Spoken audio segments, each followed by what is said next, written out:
Second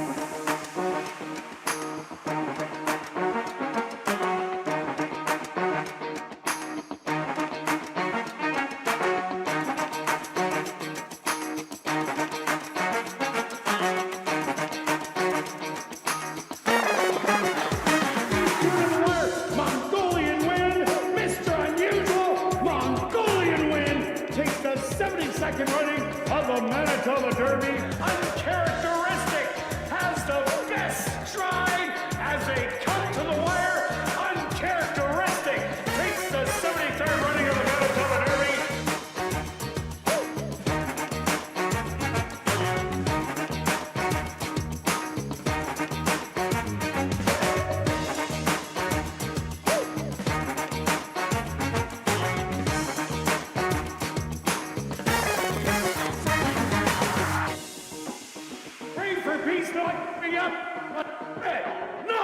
Will take the 74th running of the Manitoba Derby. A 16th of a mile to go. Manojara is going to give Henry Wynn Jr. his first Manitoba Derby.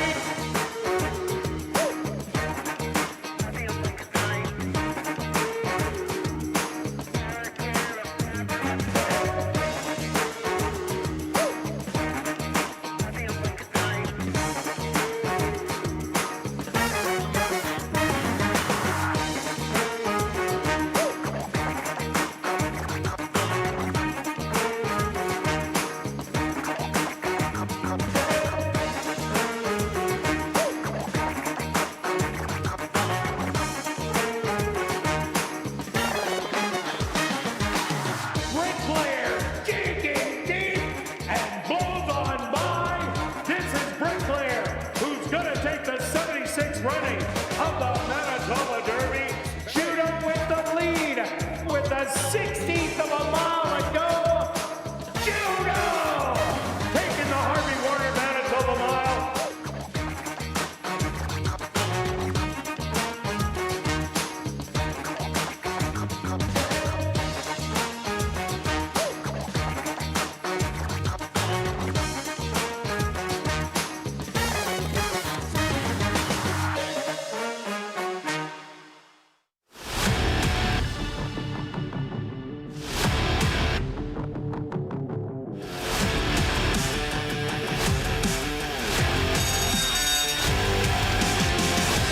Up to, yeah, baby, you just can't beat them at ASD.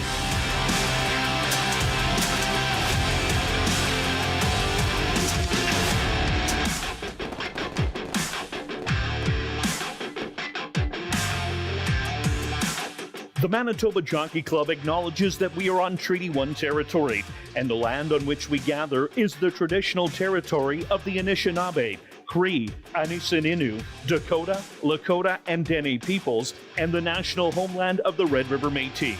We pay our respects to the First Nations and Métis ancestors of this land. And welcome everybody to ASD Live, brought to you by Manitoba Liquor and Lotteries, Day 22. On the racing calendar, quick look back at yesterday's racing action. Who was hot? Well, on the trainer's side, it was Wendy Anderson and Steve Keplin Jr., who both had 2 wins. So in the trainers, Jerry Gorno at 35, Steve Keplin Jr. 15, Michael Nault with 8, Wendy Anderson 7, and Tom Gardapi Jr. with 5. On the jockey side, 7 different jockeys got the job done. So it's Antonia Whitehall and Sven Balrup. They're log jammed up at 17 on top. Then it's Dario Dalrymple with 11, Javaniel Patterson, Rashad Knights, and Kieran Kellowan, all with 10. Stretch, what'd you see on the racetrack? Yeah, a fun race day last night. But we had great weather. We delayed it a little bit, but it was such a good idea. It was perfect weather, very little wind, big crowd. Fun day last night. We had 10 races. Yeah. Three wiener dog races and 7 thoroughbred races. The 3 wiener dog races, a little chaotic. Some went the wrong way. Well, you know, things like that happen. Yeah, for sure. So I obviously do my variants. I decided to throw out the 3 wiener dog races. Good idea. Too hard to get the variance on that one. No doubt about it. So throw that out. Let's. We only had 1 horse go gate to wire. That was Judo. What a performance there. Many tried to go to the. Many went to the lead. A bunch of them went just too quick and just couldn't hang on. Didn't mind the attempt to try to steal it. Yeah. Just didn't work out. Interesting on both stake races were above par performances. The other races about 2 lengths fast. So on the fast side. Like I said, 4 favors. No track bias. Did you think any track bias at all? No, not whatsoever. But on the rail, not a problem there. We start seeing a lot more winners come up the rail. Compared to early on in the year, they seemed like they were almost in quicksand. But lately, you've seen Antonio Whitehall took care of the rail a couple of times on long shots, ended up getting it done. We had a couple rally up the rail yesterday also. So the rail is a good place to be. Yeah, that is a good point, and a note of that for sure. I think that today's card is just as good as yesterday. We have the girls this time in the stake race. Another solid allowance in the race in there that could have almost been a stake race. The similar races, did they split the allowance races? Because it just how it ended. That's the way it shook out. That's how many top-notch horses we have. Limited scratch. We have 1 here and 1 elsewhere. Just 2 today. So it's I like the card quite a bit today. I've got 1 solid key in there, and then a couple sneaky horses along the way. Yeah, I think I got a couple in there too. Let's just touch on the stake races. You said Judo repeated in the RJ Spears. Great ride going wire to wire by Sven Balrup for Steve Keplin Jr. And then really Rallis. Not a lot of experience, but what a ride by Kieran Kellewan, Sidney Krasner. And really, Rallis ran the rail all the way around and then ended up drawing off to win the Derby trial and will be the local horse to beat so far, but there will be a bunch of invaders. Agree with you, for sure. I was thinking the same thing. That's the next stop, Manitoba Derby in about 3 weeks.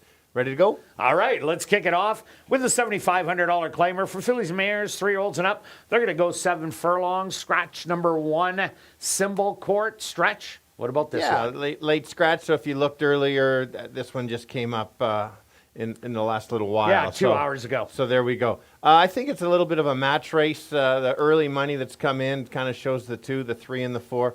I backed the 4 the last time. Did not disappoint. Stalked on the outside, took over. Does get claimed, moves up a little bit in class, but I think she can handle it. My figures say the horse can handle it. 8 and 9 in the money at ASD. Probably save ground compared to last time. Yeah, and Carl Anderson has been doing well with the claimed horses running back. And like you said, She's My Niece last time out. There was no doubt in the turn. Antonio Whitehall was just sitting there with a mitt full of horse when he asked She's My Niece to run. That race was over, easily drew off. Don't Mess with Tess, the 3-horse, gets blinkers today. The owner, Sharon Uhl, Don't Mess with Tess, ran a really good race at the $10,000 level. Drops a notch here to the $7,500. Tries to get away from Get My Drift, who won a couple, but Get My Drift now is in the stake race. But the way Don't Mess with Tess ran, the 7 furlongs, isn't a problem. The drop helps and definitely will be a top contender. Absolutely, yeah. All system goes, going for everything with that drop. We both got the 2 in here. I thought this horse woke up last time. Does move back up to the claiming ranks, but this horse was in the allowance races earlier. This horse will not be near the lead, but if the pace backs up, if the 4 and 5 maybe battle it out, could set up for this horse. So I didn't want to leave this one out. 4, 3, and 2. And I'm also 4, 3, and 2. Now we're going to carry on to race number 2, a $5,500 claimer for fillies and mares, 3-year-olds and up. Again, going the 7 furlong stretch. What do you like in this one? Yeah, a good competitive race. I like my top 2 picks the best. I think there's some small chances elsewhere. We've got the same one in there. Let's go to the 2 as my first one to go. Slight trouble last time. You did like this, so you've already jumped ship already. Well, yeah, I did. All right, good. This horse just ran a nice level for the level. Had, like I said, some trouble in there. The horse can stalk, can sit close.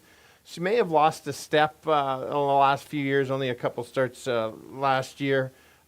But just a step slower, I think this horse, if runs even that step slower, is still the best.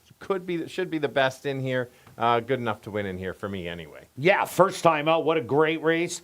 I went to number 1, Jackie's Flash. Look at Stretch picking a little bit of a bomb on the inside. 7 furlongs, key distance.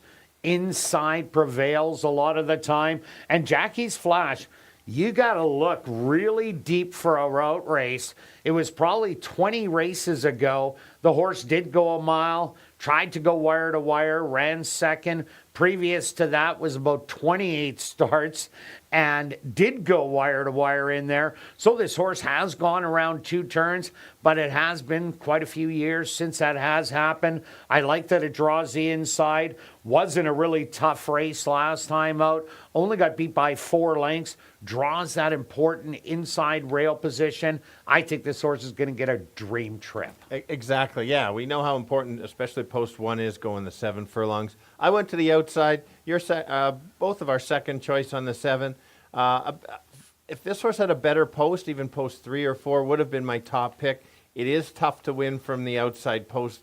It's quick to the first turn. She does like the lead. You mentioned that the 1 might go. Yeah, and even the 4 might go. So here. We'll see how far the horse can carry the speed. I like the race at Sam Houston. The race for me is the key, going the 7 furlongs. That race kind of stands out. Runs that race. I think the horse certainly can win it right there. 2, 7, and 1. Yeah, the other one I added was number 6, Smooching. Had been running against better at Turf Paradise. Went to Fawner Park. Didn't like the racetrack at all. Ran a really good debut race against Stand By Time, who ended up going wire to wire in there. But Smooching was stalking every step of the way. Tried to get up there beside Stand By Time and press the lead. But I like that the horse didn't fall apart. So in a stalking role, just might be able to get a dream trip.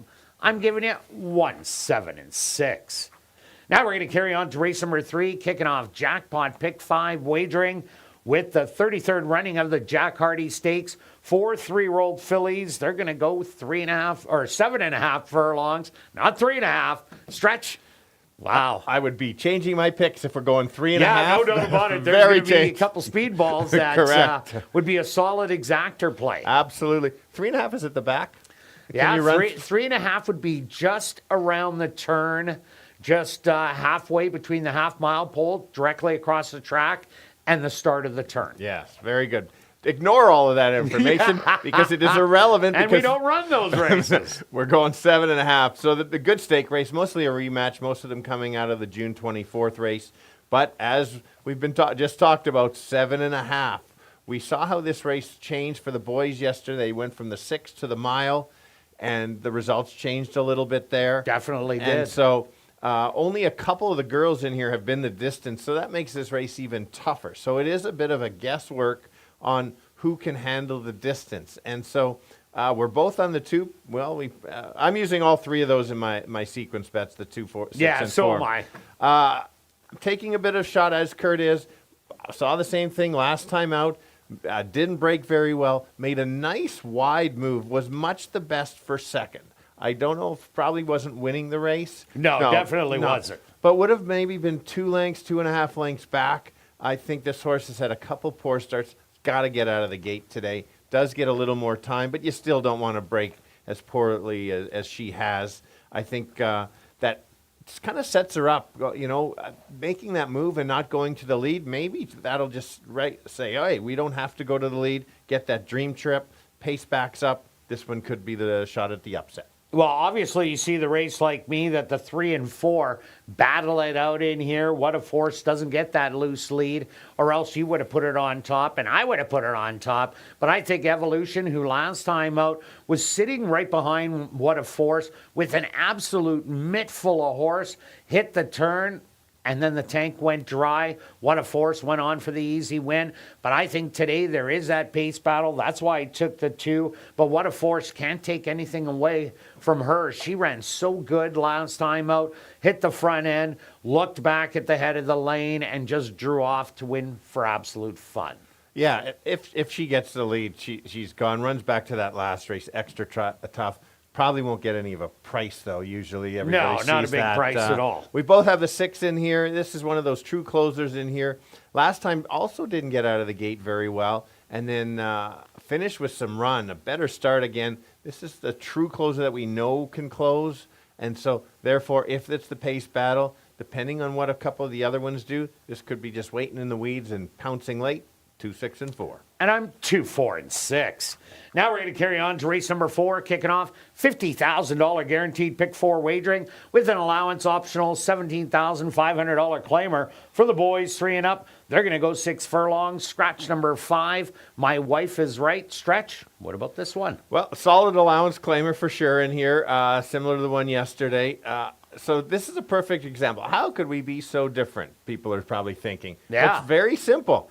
I think there's a battle. You think the two of them are going to run around the track together. The speed I horse, totally do. And that's more than fair, but that's how you get the different. We're going to find out how it goes and see. It's like, oh, what is Stretch thinking there? He doesn't have a clue. Or what's Kirt thinking? It's like they just... There's a pace battle. Take the closer. Correct. I think there is a pace battle up front.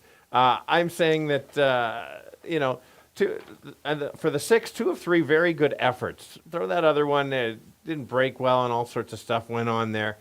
Cuts back after a tough loss to a horse that won yesterday, Tail Lights. Doesn't have it in here, should get the trip. That first start over the track here was such a good race, almost too good to lose. I think, again, sit back. If they battle, this is the one to beat. Yeah, I'm not sure if Cheap Brady will go after CPG really hard. I'm thinking it might be the chess match. CPG does come out of the stake races, was wide last time out, and Bergheim ended up running absolutely huge once again, as he did previously, beating CPG. But there is no Bergheim in here today. So this is a drop in class, missing the 3rd level allowance, coming to this 2nd level allowance. That is a dangerous drop for a barn that hits at 30% and did win 2 races yesterday. Speed, inside, big chance, but I don't think a big price. Yeah, that's the hesitant. Again, I'm using the 1, 6, and 7 in there. I'm with you. Give this horse any kind of breather, he is gone. The 7, if I don't get the duel, it won't matter. Because this is another one of those closers. All average races for him. I know this horse can run a little bit better. If we get the duel, it's a perfect setup, and I think you're going to get at least 12 to 1. We're going to find out. It's one of those, could be front or back on the race shape, and this is why it's such a fun puzzle to try to figure out some of these races because of the race shape. That's why you kind of have to do it. Right or wrong, you got to stand by what you think, 6, 7, and 1. And number 2, Cheap Brady, last time out, didn't get out of the gate. Kind of looked like he kind of fell back and came out a little awkward. There was 2 horses on either side that did the exact same thing. That totally cost them the race against Wico, and Tail Lights was the favorite that day after demolishing them. Expect a better break today, and if that does happen, he'll be much more prominent. We'll be on the lead like kind of that My Liam race where Hey Bigham ended up winning it, and him and My Liam, they just cut it out and just battled each other the whole way around. That was a cutthroat speed duel. I don't expect that happening today. I think they're going to slow it down, run around the track. So I'm giving you 1, 2, and 6. Now we're going to carry on to race number 5, an allowance optional 12-5 claimer for fillies and mares 3 and up. Again, going that 7 furlong distance stretch. Queen of Attitude. You watch the same replay as me? Yeah, so it's such a good card today. We get another top-level card. It's just so good. I did change my picks after I rewatched it. This is a great example. I kind of remembered the race, thinking, you know what? I'll rewatch the race, and that's how it came up with this. The 5 trailed early, average start, not a big deal, and then started to make a move, and then lost some momentum. And then the 4 horse who was the 1 in that race, I believe, was it the 1? Rule or who? Dancing Raquel. Dancing Raquel. Yeah, Rule. That dancing, All the right. dancing one. Was it the 1? No, that 2? was a different race altogether. Ignore that. Ignore that. I still watched the replay, even though it might think I didn't. The 4 got the jump on the 5, and so what happened was the 5 was bottled up along the rail. finally got out. You even said it, too, in the stretch at about the eighth pole. Oh, boy. Lots of horse finally gets out, and then these horses just that good that you can't spot that many lengths. Closing, and by the end, just past the wire, basically got Pie the winner. Clear, I think this horse is going to get a cleaner trip, and if it does, it's going to be turn the tables. Yeah, and that was the first time Queen of Attitude did go around 2 turns here. So the horse might, I think, just needed that one, even though it did have the rough trip. Expect a better trip today. And we're rounding it out with number 1, Peyton's Indian. Ran absolutely huge against Get My Drift last time out and did beat Queen of Attitude in the photo. The reason I put this horse in third, the rail draw, is going to be running right in behind Dancing Raquel, who is going to go out for sure. There is a couple others that could go because everybody going 7 furlongs goes for positioning. So it usually ends up being a wild first turn, and whoever can get there gets the trips, and I think Peyton's Indian is going to get a great one today. Agree with you. And just briefly touch back on the 4. I was impressed with him last time. Just how didn't get the lead, sat back and made a run. So if the 4 gets loose, then it's going to be tough. Oh, then should be long gone. Still sticking 5-4-1. And I'm also 5-4-1. Now we're carrying on to race number 6, the Canada Stakes for older fillies and mares, going 7.5 furlongs. Stretch, this could be the lowest price of the night, but there is a lot of horses to like in here. There is. Absolutely. It's a talented field. Again, now the girls went short in the stake. Now they're going long. The difference between the earlier girls, the 3-year-olds, very few went the distance. This one, everybody's gone longer, at least once or twice in here. So you kind of get a good idea of what they're all about. I like it was the 11 last time. Outside parking lot started on the perimeter highway, I think. And I like the horse a little bit. Yeah, but not I was that not much because you didn't have it in your picks. Correct. You couldn't leave it out. At the bottom. It was at the bottom because of the post position. I know the horse was good, but I just thought there's so much talent that couldn't get there. Well, prove me wrong, and that's fair. This won't be the last time. Wide trip, grinded away and took off. Take a look at those 2 Turf Paradise races that won on, even though it was on the turf. Does not matter. Still the distance. I think this horse might even be better going longer. Yeah, I agree with you. And now post 7 instead of post 11. Bling Dancer will be the speed in here. That's the 3 horse. Get My Drift, the 2. Moving up bunch in here. But it has 1 running style, so there will be that honest pace. And I just like that Don't Give Up the Fight is a stalker and won so easy last time out. We're both on number 8, Mad About Marie. I commented on this horse after it ran last time out. I said, I cannot wait for this horse to stretch out. Last time, got 6 furlongs, troubled trip all the way around, tried to come from the back, did eat up a bunch of ground, only lost by 2.5 in the end, running 5th, but now gets a preferred distance, 7.5 furlongs. I think she's just going to get even better. I agree. I think an average break and get second in this race. I think this horse would have been second in the race. I felt that way anyway. Agree with you completely. That's why I didn't leave it out. It almost made the replays today. I didn't put it in there, but if you have time, watch it. The one also had some trouble last time, too. Got the tightener. The horse is a very consistent type. Again, we're going to take the post 1. I think runs her race. Certainly can be in the money to complete the try. 7, 8, and 1. Yeah, the other one I used, number 4, Welcome to Hollywood. Ran a much better race last time out. Was in the back, but not too far off. Made the move, kind of stalled in the middle. But Welcome to Hollywood runs really good around 2 turns.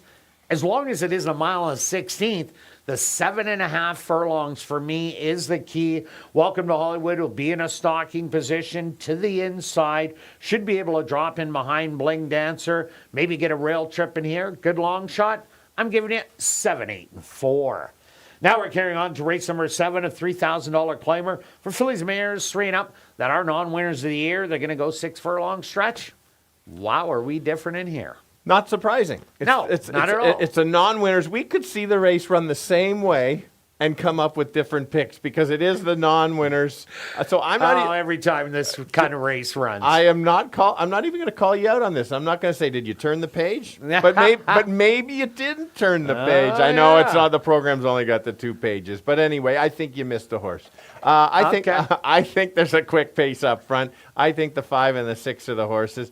This 8 horse has only run 2 races last year, both very good efforts. I like the steady works coming in, not rushing this horse back. I think this horse can sit back and make that late run. We saw a race a couple weeks ago. There was the 2 favorites that were a lot of speed, and it set it up for the closers. Who was that? That was... well, you got to kind of narrow it down a little more than that, Stretch. That's the last race of the night, and it looked like... Anyway. Oh, that was Ship Boss race. Something, yes. That sounds about it. Well, the Thrill ended up coming and nailing him at the wire. Exactly right. Good call. Okay. I knew you'd get Del there. Vecchio and Ship Del Boss. Vecchio, yes, Del Vecchio. That's the one I was talking... That's the one race I picture. Wow, you make me work, Stretch. I do. Jeez. Because I'm forgetful, and you got it all. Hey, you know what? You can talk now about the 6 if you want. You got time. Well, Miss Z's been running really well as of late. She ran a good race 2 outs ago, was beat by Sherlyn Gogo, who Stretch picked again today. Last time it was Jersey Lily getting the job. But what I like is she can come from just off the pace. It looks like the 1 Valley Vrolensky and number 5 Nene, they got the early speed to go bang it out. So Miss Z, she's a stalker. She hasn't been able to get by in the last couple, but maybe today's the day. Yeah, you gotta have her, and the reason she's farther down is because they're in the bottoms, and we know when they have so many kind of consistent races, there's a reason why they're in the bottoms. No surprise if the 6 wins. It's just one of those scary ones that good effort, and then I've lost interest and fall back, and so that's why you need a bunch in here. I've got the 5. This horse. You're thinking, the claim drop, the claim and the drop's worried a bit about. Yeah, you look at it 2 different ways. And I'm going to mention, here's the angle here, is the owners wins and gets claim, makes some nice money in a 2-week span. So it's a sharp move if the horse wins. Yeah, you'll make about $3,500. Correct. If it doesn't win and you get claimed, you're not going to make $3,500. We'll see how far. Is a good race. This is another one that Kirt liked, and then... Yeah, jumped ship. Jumped ship because I thought it might be able to go a little farther last time out. And She's My Niece was better, but I did have it in my exactor. That's why it made me mad. It's out today. I'll go 8-5-6, and you talk about your 7. And I got the 1. I got to talk about Valerie Volensky. The 1. Yes. Speed on the inside, and Kamal Santo gets to jump on. And you go, what does that matter? Well, take a look at last year at Hastings. Rode the horse twice. Ran second. Got the win.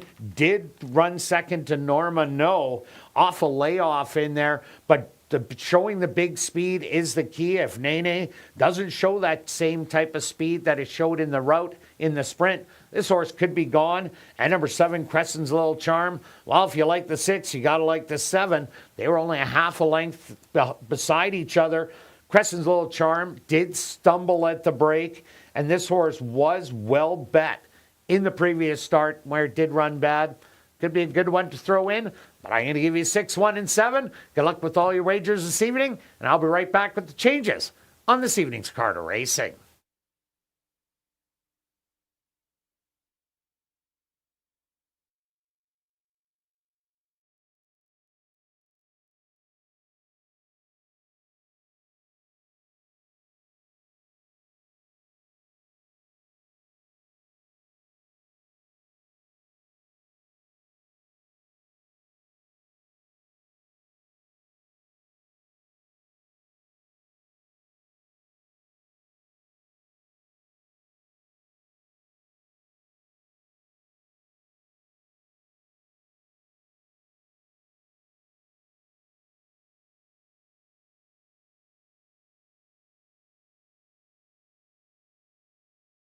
And if everybody can get their pens and programs ready, here are the changes on this evening's 7-race Carter Racing.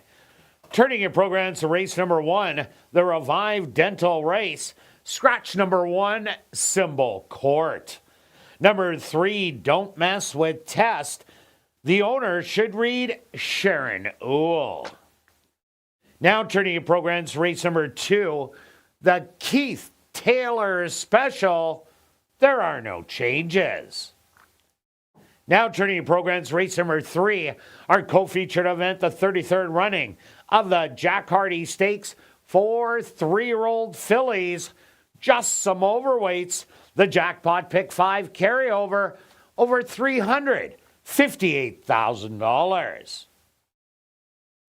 Now turning your programs to race number 4, kicking off $50,000 guaranteed pick 4 wagering, Zachary's Mile, scratch number 5, My Wife is Right. Now turning your programs to race number 5, our VIP Fan of the Night race, Just the Lone Overweight. Now turning your programs to race number 6, our other co-featured event, the 49th running of the Canada Stakes for older fillies and mares, Just Some Overweights. Now turning your programs to race number 7, there are no changes. Well, an absolute gorgeous evening for racing here in Winnipeg. Oh, what's going on here? It's a concert. All right, Kurt Cobain, a couple of Kurts. Where am I? Okay, we have I got Stretch in front there. row seats. Oh, Nice. what is happening here? Now I've just been bumped off the show. It's the Stretch show. This is great. Thanks, Oh, Adam. yeah. This is super. All right, under partly cloudy skies. Temperature 27 degrees Celsius. Stretchy. Oh, you know what? I think that might be you with the blonde hair. I think that's you trying to sing there. Am I calling the races today? No, I guess so. You might as well. You want to do the weather too? No, You're no, You're go a good ahead. weatherman. I am. But go ahead. Okay, 81 degrees Fahrenheit, light wind out of the west-northwest at 10 kilometers an hour or 6 miles an hour. What's the track listed as? Currently fast. Oh, there we go. 16 minutes to first race. Okay, we'll see you in 16 minutes.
And be sure to enter tonight's VIP Fan of the Night and $10,000 Lucky Long Shot draws. One ballot will get you into both draws, and ballots are available in the lobby. And if you are a VIP Fan of the Night, you're going to win some great prizes, get some exclusive behind-the-scenes access, and a chance to watch a race right from the winner's circle. And here's the big one. The person that draws the $10,000 Lucky Long Shot gets to spin the Lucky Long Shot wheel for a chance to win up to $10,000 cash if the horse with the highest odds wins the last race. And if you're new to racing, make sure you stop by and see Shannon, Roger, and Brad at the Fan Education Center, located on the main level. It's also the place to open a free HPI bet account so you can bet the races right from your phone. Even better, new account holders receive a free $25 deposit, and if you wager $100, you're going to get $100 in bonus money. And ladies and gentlemen, please join us in welcoming the Winnipeg Gold Eyes to Assiniboia Downs tonight. Be sure to stop by in the lobby and meet the 5 Gold Eyes players: Ramon Bramasco, James Collier, Keyshawn Lynch, Tasker Strobel, and Kevin Vopel, who are on hand to sign autographs. And of course, Goldie is here too. And while you're there, be sure to enter to win a Winnipeg Gold Eyes jersey. The Gold Eyes players will be in the lobby until 7:30, so stop by, say hello, and get an autograph. And have a great evening of racing.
Welcome down to the paddock for race number 1. We're kicking off the Tuesday night card of racing with a $7,500 claimer for fillies, mares 3 and up.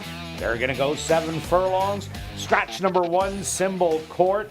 Number 3, Don't Mess with Tess. The owner should read Sharon Newell. Stretch, who do you got in the first? Well, we have the same 3. We've got Colin back on the camera. So he'll start with the 4 as both of our top selections. Backed this horse last time, didn't disappoint, as I mentioned on ASD Live. Stalked on the outside. It was a wide trip. And just kind of, Antonio just kind of relaxed and waited for this horse and just kind of eased in and took over. I felt the horse wasn't even urged at the end. It just knew the horse has it measured. Moves up in class, I think, well, just based on my figures in the last race, this horse can handle the jump up in class. Yeah, that was one of those. There was gas left in the tank at the end. We also like number 3, Don't Mess with Tess. They're going to throw the blinkers on today. And Don't Mess with Tess ran a good race last time out. Was a stalker sitting behind Get My Drift, who ended up going wire to wire in there. But sat 5th, 4 lengths off it. Ended up running an even race all the way around, but maybe they seen something by putting the blinkers on that they didn't like, sharpen up the speed a little bit, and that's what you need going 7 furlongs with the inside draw. Oh, for sure. If it runs back to some of those turf races, watch out. I've got the 2 as my 3rd selection. This last race was a nice wake-up race, going 6 furlongs. I think this horse can run. I like the distance at 7 furlongs. But that was a good wake-up call. Goes from 5,000, a condition 5, up to the 75, but has been in the allowance condition and has been competitive. So I'm not that worried about that. It's just going to need the right trip because this horse will not be on the lead. Well, Tyrone did win the last race with Batty King last night and is going to get the same type of trip sitting on the rail. I think all the speeds on the outside, one of them being Dynamic Strike, who chased after Get My Drift last time out and then ended up backing up because of it. But Dynamic Strike used to be an absolute monster here. She's filtered down through the ranks. Now at this $7,500 level, as you've seen, she was in the stakes races last year. She can bring speed to the race. Maybe if she does clear in here and nobody goes after her, she might be able to go all the way and be a good upsetter. Absolutely. And take a look at the 6. Has the potential to go to the lead. Really smart ride. Last time was along the rail, going 7. We talked about that all season long. Good spot. Now goes to the outside a little bit. But came off the pace 2 starts ago, going 5.5, and ran a nice race there. So it's not a need the lead horse. So if somebody goes out too quick, she could just kind of sit back and go. If nobody goes, a cat and mouse, everybody thinking somebody else is going to go and then you could steal it. Certainly competitive in here. All right, let's go to our wagers here in race number 1. Stretch, what do you have? I am easing it in this time. Okay. $10 exact wheel 4 with 2-3. Well, since I hit the early pick 3 yes, yesterday, very good day. And it paid well. It paid $100, and there wasn't any huge prices in there. So I'm going to do the same thing. I'm going to go a cheap one. Key the 4 in here, then take 3 horses, 1, 6, and 7. Round it out with the 2 and 4. That'll be $18. Good luck with all your wagers here in race 1, and we'll see you back for race 2.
The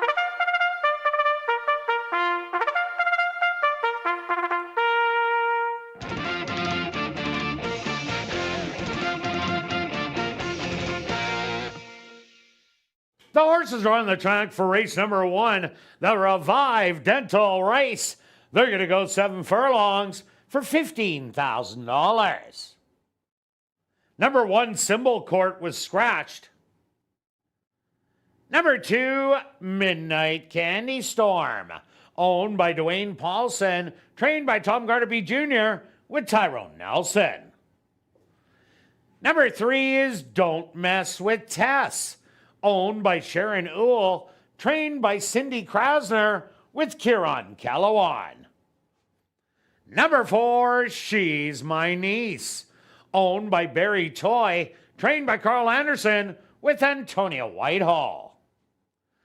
Number 5, Dynamic Strike, owned by Bill Meikle and Windancer Stable, trained by Wendy Anderson with Sierra Pruitt.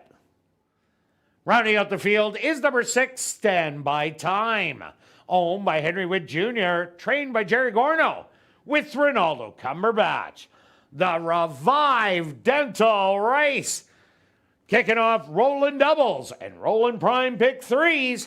They'll go to post in approximately 4 minutes.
Right, the girls kick off the card today, going 7 furlongs.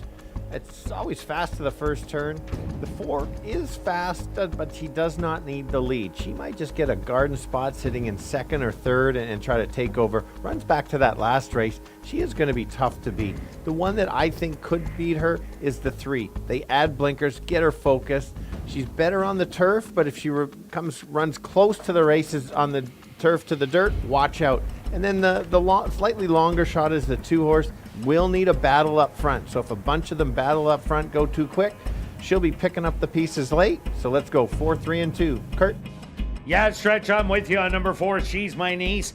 Easy winner last time out. Stalking the speed, pouncing and going on by. There should be a little bit of pace in here on the outside with the 5 Dynamic Strike and the 6 Standby Time. So She's My Niece just flanks those and tries to run on by. The 3 Don't Mess with Tess takes a slight drop in class from the $10,000 level. They're adding blinkers on today. Usually that sharpens them up in the speed category. So if that is the case, we'll be more forwardly placed. And a good shot at 3-2 and round it out with the 2 Midnight Candy Storm. Well, if you're looking for a horse to rally from last, well, you found it in the 2. Just ran out of ground last time out as the winner, Wings of a Sparrow, went wire to wire. Will love the extra added distance. I'm also 4, 3, and 2. Good luck here in race number 1.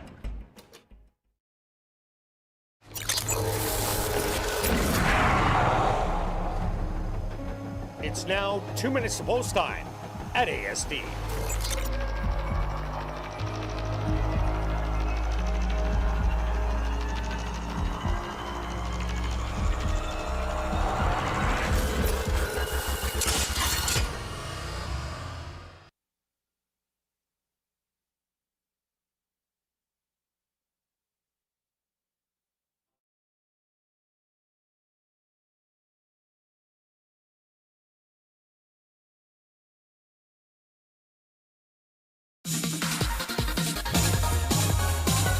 It's post time.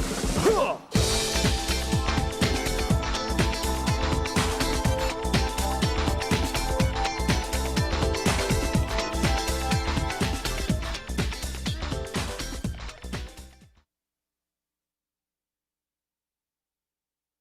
Midnight Candy Storm, the first one into the starting gate. Don't Mess with Tess, the 7-5 co-favorite, is in. The other 7-5 co-favorite, She's My Niece, finds her spot. Just 2 left to load. Dynamic Strike. And now just waiting on standby time. The field is set. They're at the post. And they're off. From the middle of the track, She's My Niece. Breaks well on the inside. Don't Mess with Tess. Up close early to the outside. Dynamic Strike in between horses. 3 wide, standby time. Don't Mess with Tess. It's going to hug the rail now in 4th. And the trailer, Midnight Candy Storm, only 5 lengths off the lead. The opening quarter, a rather slow 25-1. And it's She's My Niece on the rail. In between horses, Dynamic Strike. 3 wide, standby time. Don't Mess with Tess. Sitting right in behind with a lot of horse. And Midnight Candy Storm now is only 2 lengths off it. 3/8 of a mile to go. The half, 49-3. And it's still She's My Niece. Heavily restrained. Standby time. In an all-out drive in second. Looking for the rail. Midnight Candy Storm. They hit the head of the lane. And She's My Niece now starts pulling away and is up by 4. Standby time and Midnight Candy Storm battling it out for second, but this is all She's My Niece is gonna win by 5. Midnight Candy Storm in second, close for 3rd and 4th between Standby Time and Don't Mess with Tess.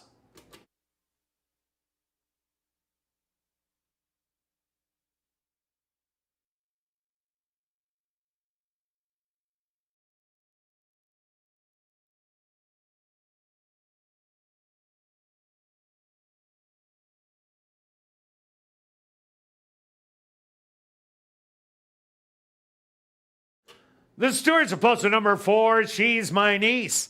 As your race winner, number 2, Midnight Candy Storm, finishing second. A photograph has been called to determine the show position. They went the opening quarter 25-1, the half 49-3, 3 quarters 115-1. Time for the 7 furlongs 128. Results of the photo show number 6, Standby Time. Finishing 3rd. 4th goes to number 3, Don't Mess with Tess.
Now entering the winner's enclosure, the official winner of the Revive Dental Race. That's number 4, She's My Niece. She's My Niece is a bay mare, 5 years old, by Hard Spun. Out of the mare, Any Day Is My Day, by a Fleet Alex.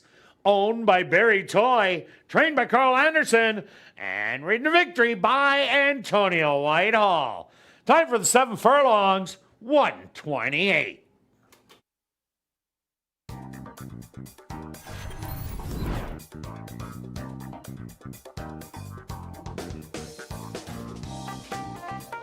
Race 1 is official in the upcoming second race. The Keith Taylor Special. There are no changes. Rolling doubles and rolling pick threes. Here in race 2, they'll go to post in 15 minutes.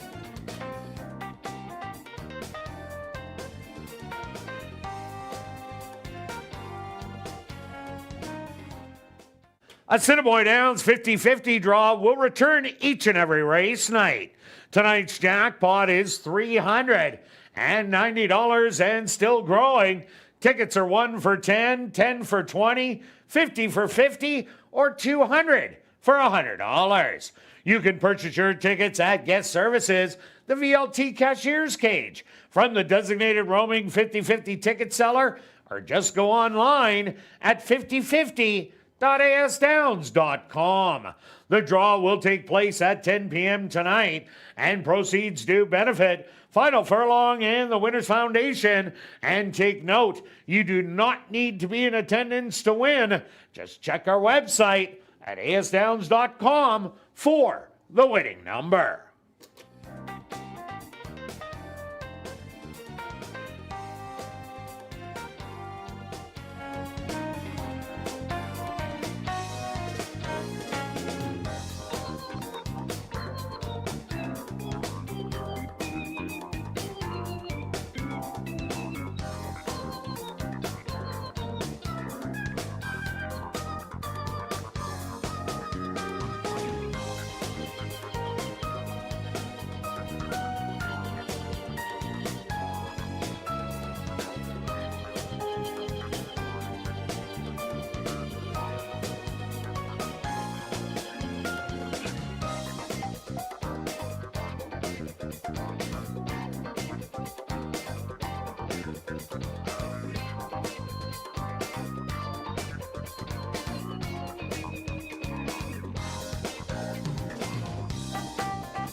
Ladies and gentlemen, turning your programs back to race number 1, we had a claim to report.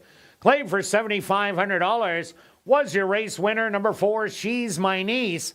Claim by Cal Britton, trainer Will Tronjo.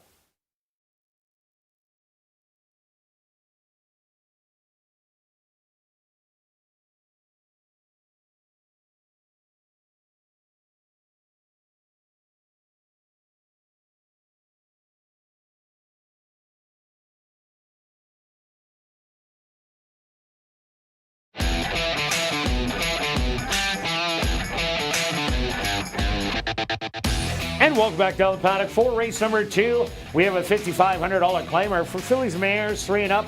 They're going to go 7 furlongs. Quick look back at race number 1. Wild Stretch, She's My Niece. We were talking off camera there, and Antonio Whitehall broke well, secured the rail, and nobody wanted to go by and take the lead. So Antonio just sat there and giggled and waited till the head of the lane and then won for fun. I wonder if the other riders were listening to him giggle. Well, I bet you they do. I heard they talk between each other in there. Okay. Sometimes not nice things. No, I would guess not. Yeah, the little push button there. Nice exactor. You're alive in the pick 3, so a good start to the day. Hopefully we can keep this going. We are close, but a little different here. I took a shot on the 2-horse. I'm going to give her a bit of a pass last time. Not a clean trip. She does. She still has talent. She's just maybe not quite as fast as she used to be, but she can handle the distance. She's won at the distance. She can sit just off and make a move. She got too far back last time. Well, we just saw who just won the race. She's My Niece won for 75. This is for 55. Tells me it's a live race, so you don't want to leave this one out. 2-1. Yeah, I also like number 1, Jackie's Flash. Draws the inside in here and should be forwardly placed. The 2 times that Jackie Flash did go a mile, at least the last 2 times, ran second after cutting it out. The other one was a wire-to-wire win.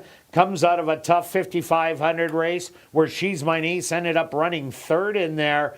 And I think that Jackie's Flash is going to have great positioning. Will be in the top 3 horses early, giving her a big chance. Yeah, I obviously like her as well as in my selections too. The outside horse is a 7, 6-5. Don't like the price. She certainly has talent. She's dropping in class, dropping speed. It's just that outside post going 7. If you watch that first race, it's a fast run. The 6 horse in that last race ran a nice race, but was left out 4 wide basically. There is some other speed in here if they want to go. It's just a matter of positioning. I like when this horse is on the lead, gets brave, has been running against some better horses. We'll see this drop. Maybe she can steal it. Also look at number 6, Smooching. Had some good races back in Turf Paradise, going 6.5 furlongs. Ran once here after coming from Fawner Park. Ran a really good second to Standby Time, who he's seen in the first race. That was the horse that wired the field. Smooching, I think, has the speed to get out there and at least get positioning. And with the way it does run a stalking style just off it, I think that fits this race really well. Yeah, one of the long shots, morning line 3-1, sitting at 10-1 is the 4-horse, Colin. That's where I'm looking for. Our season's been going so fast. I forgot about this horse way back to 7 furlongs. It was a good ride by Dario. Gunned to the lead and hung on. It was a very smart ride there. And then the other thing is that's when Jerry had it. Now, Jerry claims it back. I like when trainers claim their horse back, and that's what he did. So obviously he likes something about her. I do like the price because maybe she could steal it. Also look at number 3, Miss the Hype. Only a couple seconds out of 5 starts last year. But again, lights going a distance of ground, and those seconds went around 2 turns. It did run first time out, going 7 furlongs. But that was the first outing of the year. And Robert Maben's second outing of the year is at about 25%. So Miss the Hype, expect improvement at a big price. Yeah, let's take a look at the 5 pineapple tidbits. Is that what goes on pizza, the tidbits of pineapple? Okay. I don't know. Maybe. This horse is better going long. Last time was a little flat. The horse can run at the higher level. They're taking a chance moving this horse up. It will be the long shot, but again, if there's the battle, there's enough of them that could show some speed. This one could close. If you look at the Hastings Park races, shows a good turn of foot. maybe third start's a charm. Yeah, and was 6 for 7 in the money last year. Let's go to our wagers here in race 2 stretch. What do you have? Well, let's keep it going. This time it's a little different. $5 exactor wheel, 2-7 with 1-2-7. Only at a 20. Didn't have the 30 in the pocket. So Yeah, I had 30, so I'm putting it to place on Like it. number 1. Good luck with all your wagers here in race 2. We'll see you back for race 3, the Jack Hardy Stakes. Kicking off Jackpot Pick 5 wagering.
The horses are on the track for race number 2, the Keith Taylor Special. They're going to go 7 furlongs for $13,200. Number 1 is Jackie Flash, owned by Henry Wood Jr., trained by Jerry Gorno, with Sheldon Chickeness. Number 2, Sherilyn Go-Go, owned by Windancer Stable and Norm Suderman, trained by Wendy Anderson, with Kieran Calawan. Number 3, Miss the Hype, owned by Robert and Sheena Mabin, trained by Robert Mabin, with Christopher Mamdeen. Number 4, Layla's Song, owned by Henry Wood Jr., trained by Jerry Gorno, with Dario Dalrymple. Number 5, Pineapple Tidbits, owned by Donald Musgrove and Bradley Clowers, trained by Keith Peterson, with Jose Asensio. Number 6 is Smooching, owned by Pan Am Racing, trained by Stephen Gaskin, with Antonio Whitehall. Rounding out the field is number 7, Girl from the Bayou, owned and trained by Elton Dickey, with Sven Balru. The Keith Taylor Special. Here in race 2, they'll go to post in approximately 4 minutes.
Group of girls going the same distance, 7 furlongs, a little lower claiming price.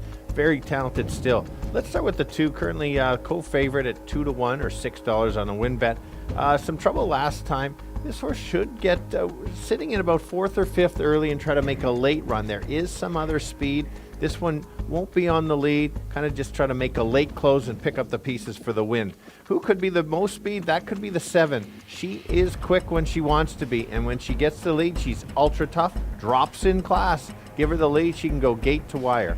And a very good price in an overlay is the 1 horse at 14-1, and this horse, that's the price play today. Could get a great trip maybe on the big upset at a big overlay, 2-7-1. Kirt? Yeah, Stretch, I am going for that long shot. Jackie Flash, the 1.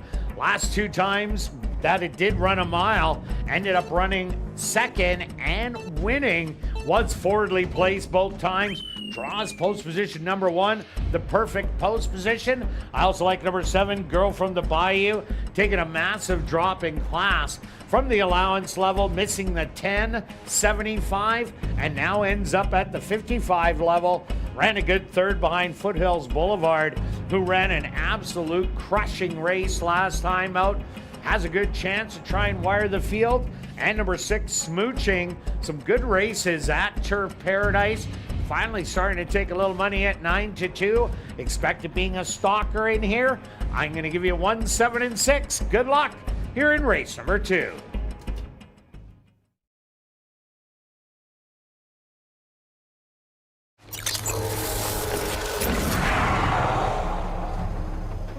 It's now 2 minutes to post time at ASD.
It's post time. Huh.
Jackie Flash will be the first one helped into the starting heat.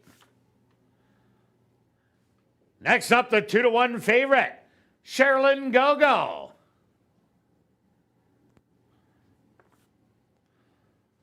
Here comes Miss the Hype.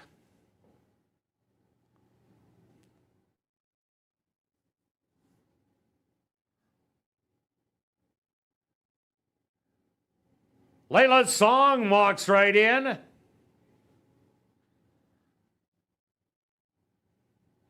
Here comes Pineapple Tidbits.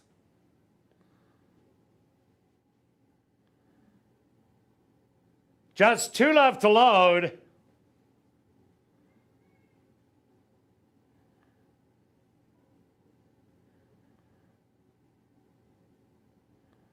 Smooching.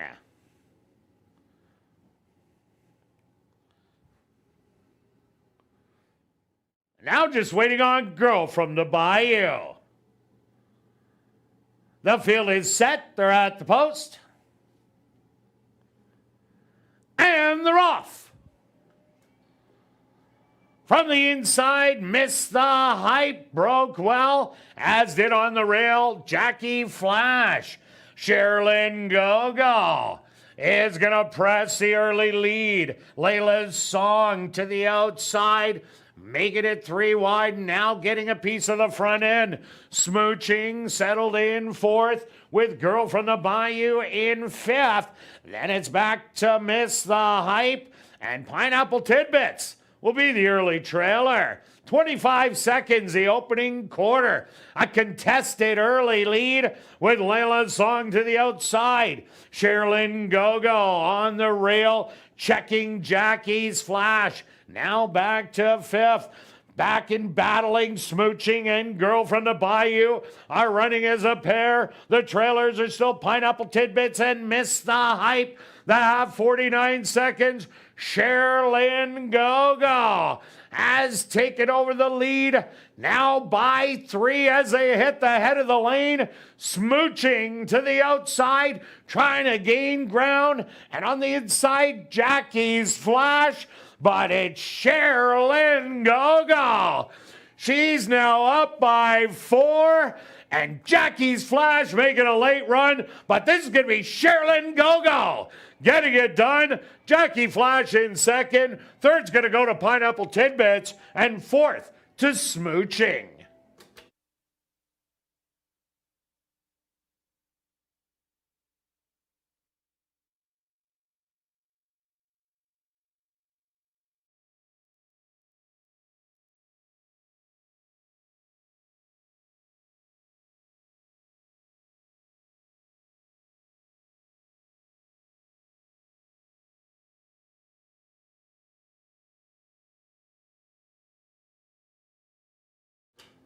The Stewart's pulse to number 2, Sherilyn Gogo as your race winner. 2nd goes to number 1, Jackie Flash. 3rd to number 5, Pineapple Tidbits. And 4th to number 6, Smooching. They went the opening quarter, 25 seconds. The half, 49 seconds. 6 furlongs, 1:15. Time for the 7 furlongs, 1:28 and 4.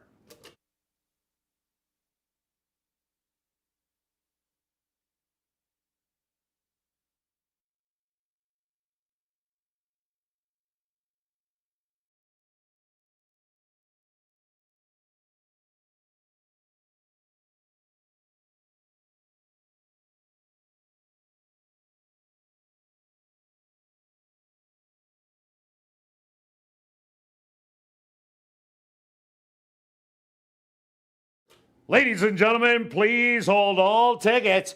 We have a rider's objection here in race 2. Sheldon Chickeness aboard number 1, Jackie Flash, has claimed interference against number 2, Sherilyn Gogo, and jockey Kieran Calawan. Rider's objection, 1 on 2.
Now entering the winner's enclosure, the unofficial winner here in race 2, the Keith Taylor Special, number 2, Sherilyn Gogo.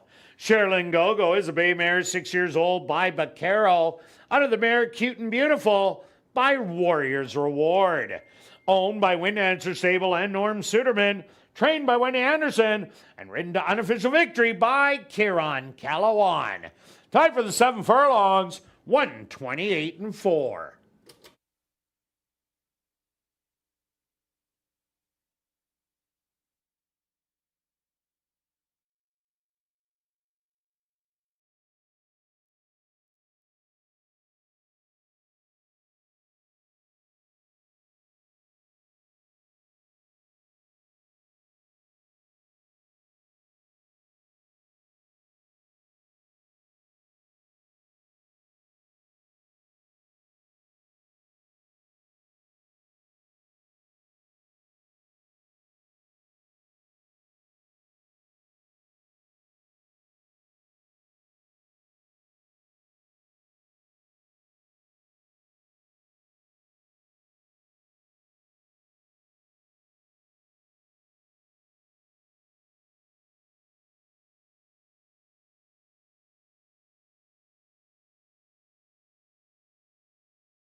Ladies and gentlemen, after reviewing the films, the stewards have disallowed the claim of foul.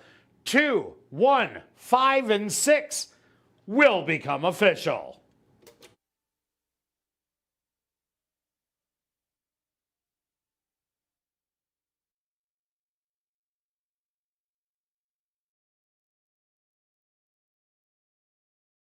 Race 2 is official in the upcoming third race. Our co-featured event, the 33rd running of the Jack Hardy Stakes.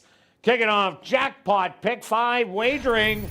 There are no changes. We'll carry on with the rest of the changes in this evening's pick 5. Turning your programs to race number 4.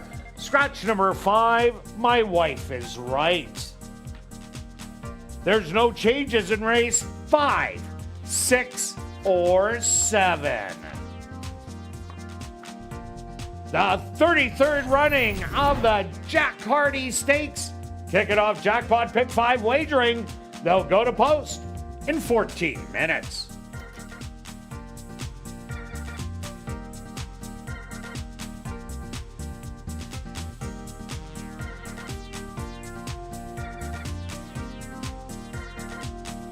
And tomorrow is Girls' Night Out, so bring your friends, wear your favorite fancy hat, and enjoy a fun-filled evening of live racing, drink specials, line dancing, and cash draws just for the girls. Racing starts at 7:30, and admission and parking are always free. Girls' Night Out every Wednesday in July and August. And don't forget to explore the 140 VLTs in our Club West Gaming Lounge, located on the second level of the grandstand and open daily from 10 a.m. to 1 a.m. And remember, we do have a $500 Crazy Hour cash draw that will take place at 11:30 p.m. each and every race night.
And welcome back down the paddock for race number 3.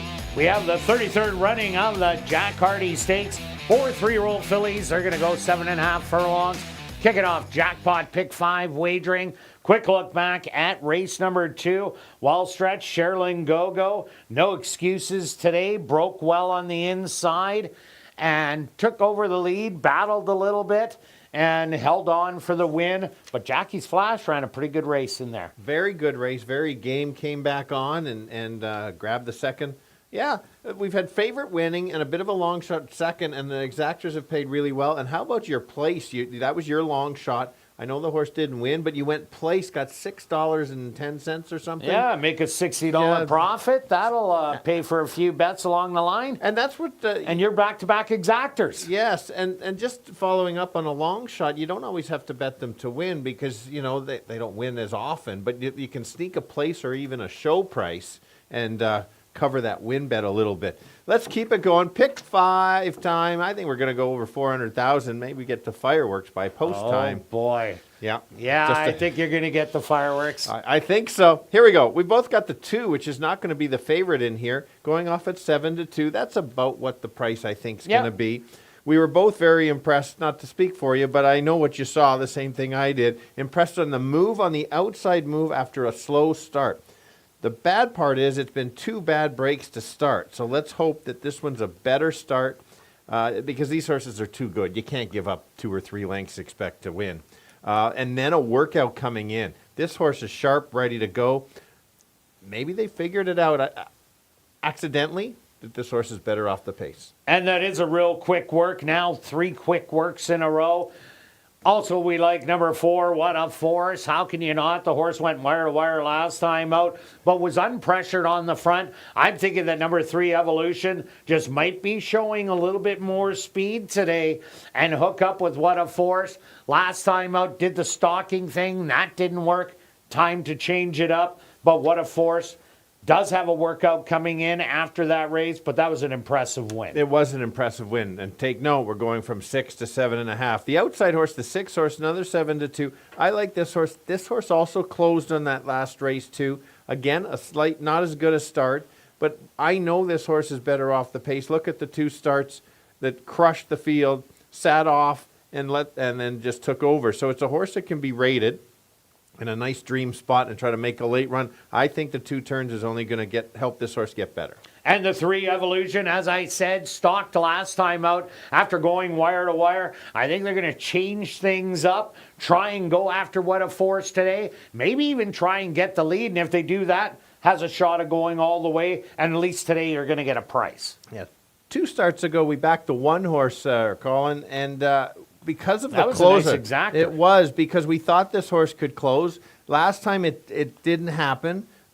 Slightly off track, but the horse. This is one of the few horses that have been the 2 turns. The horse has actually won at 1.70 miles. That's huge. Went to the lead. I don't think this horse can get the lead. No, not today. It's got to come off of it. And that's okay because we've seen this horse pass horses the last 2 times. So I do like that. There's your sneaky long shot for a 2nd or 3rd in here. And number 5, Bougie Bridges, broke the maiden going 2 turns at 1 mile in Phoenix. Has been in the allowance non-2 lifers, sprinting in the last few. Has a little bit of a forward running style, but it's more of a stalking running style. That could just fit really well in this race if they go too heated on the front end.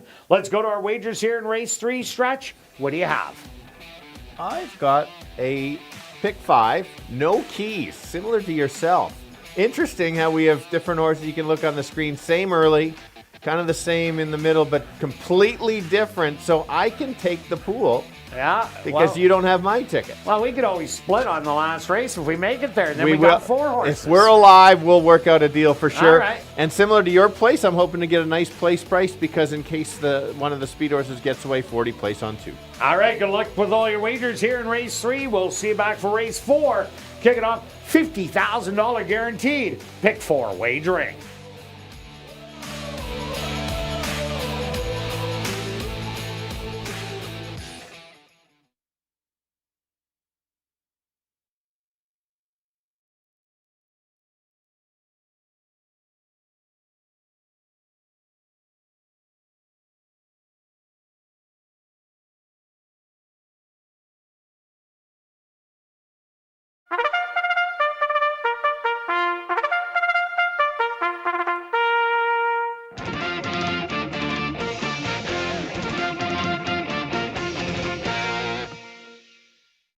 Assiniboia Downs is proud to present our co-featured event here in race number 3. It's the 33rd running of the Jack Hardy Stakes for 3-year-old fillies. They're going to go 7.5 furlongs for $50,000. Number 1 is Lisa Connects, owned by Homer Thoroughbreds, trained by Jason Homer with Siobhan Townsend. Number 2, We Can Only Imagine, owned by Jared Brown and John Gannis, trained by Jared Brown with Neville Stevenson. Number 3, Evolution, owned by Cattlemen's Club Stable, trained by Will Toronjo with Antonia Whitehall. Number 4, What a Force, owned by David Peter, Ed Welsh, and Dennis Dale, trained by Tim Rycroft with Jose Asensio. Number 5, Bougie Britches, owned by Wind Dancer Stable and Norm Suderman, trained by Wendy Anderson with Demario Bino.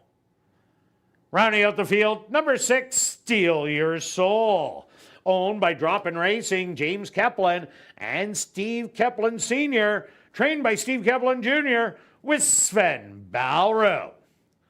Assiniboia Downs is very pleased to have on hand the Winnipeg Gold Eyes, who will make a presentation to the winning connections. The Jack Hardy Stakes, kicking off jackpot pick 5 wagering. They'll go to post in approximately 4 minutes.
Right, the 3-year-old girls, some of the top 3-year-olds on the grounds in a stake race, going 7.5, a little bit longer than the first 2 races. I'm going to start with the 2, currently at 2-1, a little lower price than I would have liked to, but I guess everybody saw the same race I did last time. Treble trip, finish with lots of run, stretches out. I think she can handle that workout coming in.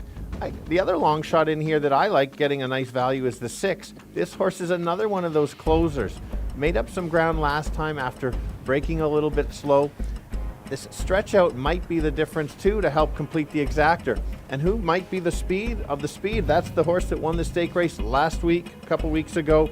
If runs back to that, she's going to be tough to beat. Can she get the mile? That's the question. 2, 6, and 4. Kirt? Yeah, Stretch, I'm with you at number 2. We Can Only Imagine. Terrible break and ran huge down the lane. Unfortunately, the 4 was long gone. I think there is a pace battle between the 3 and 4 today, so I had to take the closer of the 2, and I had to take number 4. What a Force. What a great race last time out. Hit the front end. There was no looking back. Easily went and won by almost 5 lengths. A similar effort today on the front end. If it gets loose, it could be long gone. And I do like number 6, Steal Your Soul. Another closer in here that tried to run them all down last time out. Finished right beside number 2, We Can Only Imagine. That's why I'm 2, 4, and 6. Good luck here in race number 3.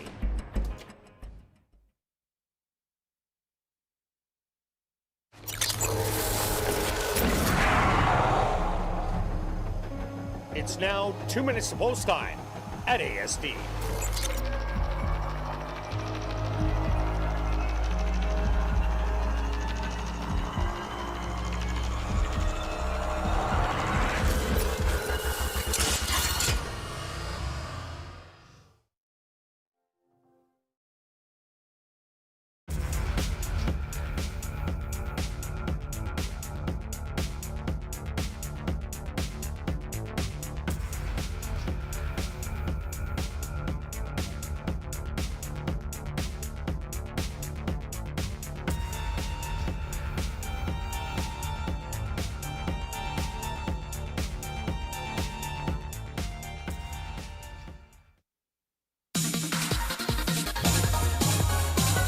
It's post time! Huh.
Lisa Connects is the first of the 3-year-old fillies to go into the starting gate.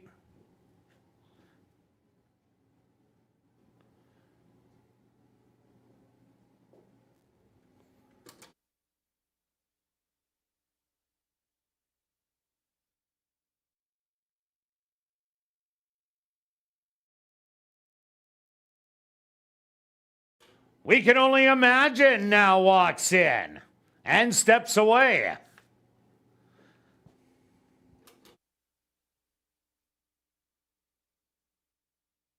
Now she's in.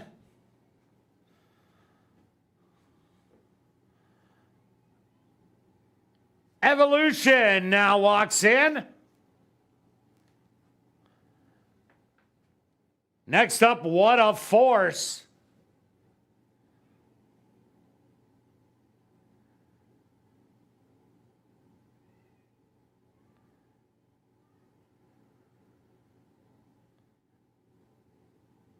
Now just 2 left to load.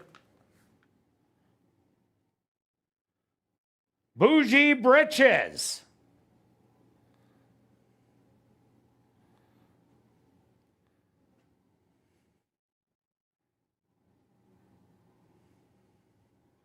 And the last to go in, Steal Your Soul. They're all set. They're at the post. And they're off. Hopping at the start, We Can Only Imagine. From the outside, What a Force. Quickly tries to take the lead, but Evolution has something to say about that. And these two are going to battle early. Settled back 5 lengths. That's Lisa connects on the rail. To her outside, that's going to be Steal Your Soul. We can only imagine 2 more in 5th. And the trailer will be Bougie Bretches. The opening quarter, a quick 23-3. And it's Evolution with the lead by a length. 1 of 4 back to second. A gap of 7 lengths back. We can only imagine starting to gain ground. Lisa connects on the rail. In between horses, that's Steal Your Soul and the trailer. Bougie Bretches, 47 seconds. The half mile, and it's still Evolution, who's up by 3. What a force. Back now by 4 lengths in second. Steal Your Soul trying to rally. They hit the head of the lane.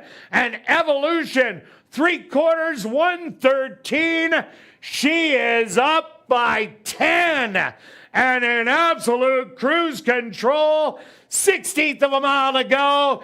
Evolution will take the 33rd running of the Jack Hardy. Steal Your Soul for second. What a force for third. And Lisa connects, finishes in 4th.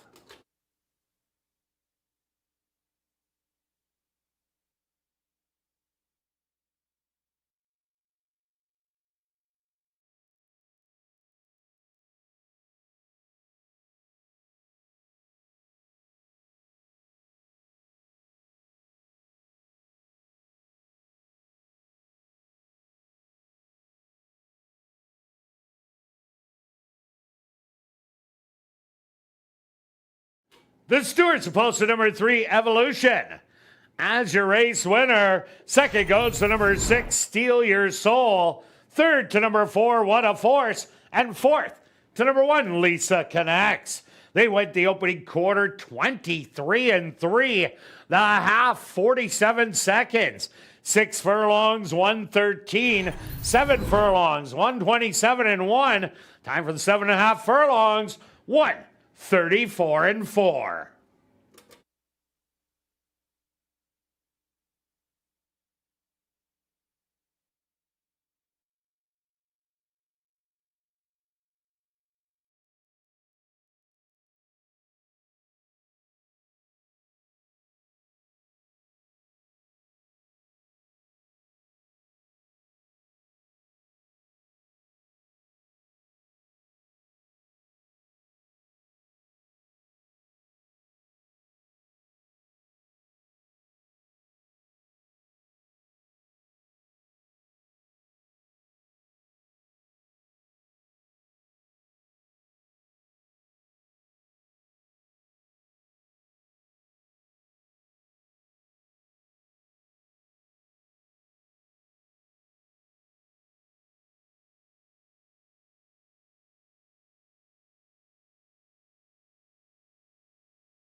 Now entering the winner's enclosure, the official winner of the 33rd running of the Jack Hardy Stakes. That's number 3, Evolution. Evolution is a chestnut filly, 3 years old, by Brethren, under the mare Sweet Khaleesi by Malmonades. Owned by Cattleman Club Stable, trained by Will Tronjo, and ridden to victory by Antonio Whitehall. Time for the 7.5 furlongs, 134-4. Assiniboia Downs is very pleased to have on hand the Winnipeg Gold Eyes to make a presentation to the winning connections. Also, congratulations goes out to jockey Antonio Whitehall, who scores the double. 2 wins for jockey Antonio Whitehall. Race 3 is official in the upcoming 4th race. Zachary's Mile. Kicking off $50,000 guaranteed pick 4 wagering. Scratch number 5, My Wife is Right. We'll carry on with the rest of the changes in this evening's pick 4. And there's no changes in races 5, 6, or 7. Zachary's Mile. Here in race 4, they'll go to post in 13 minutes.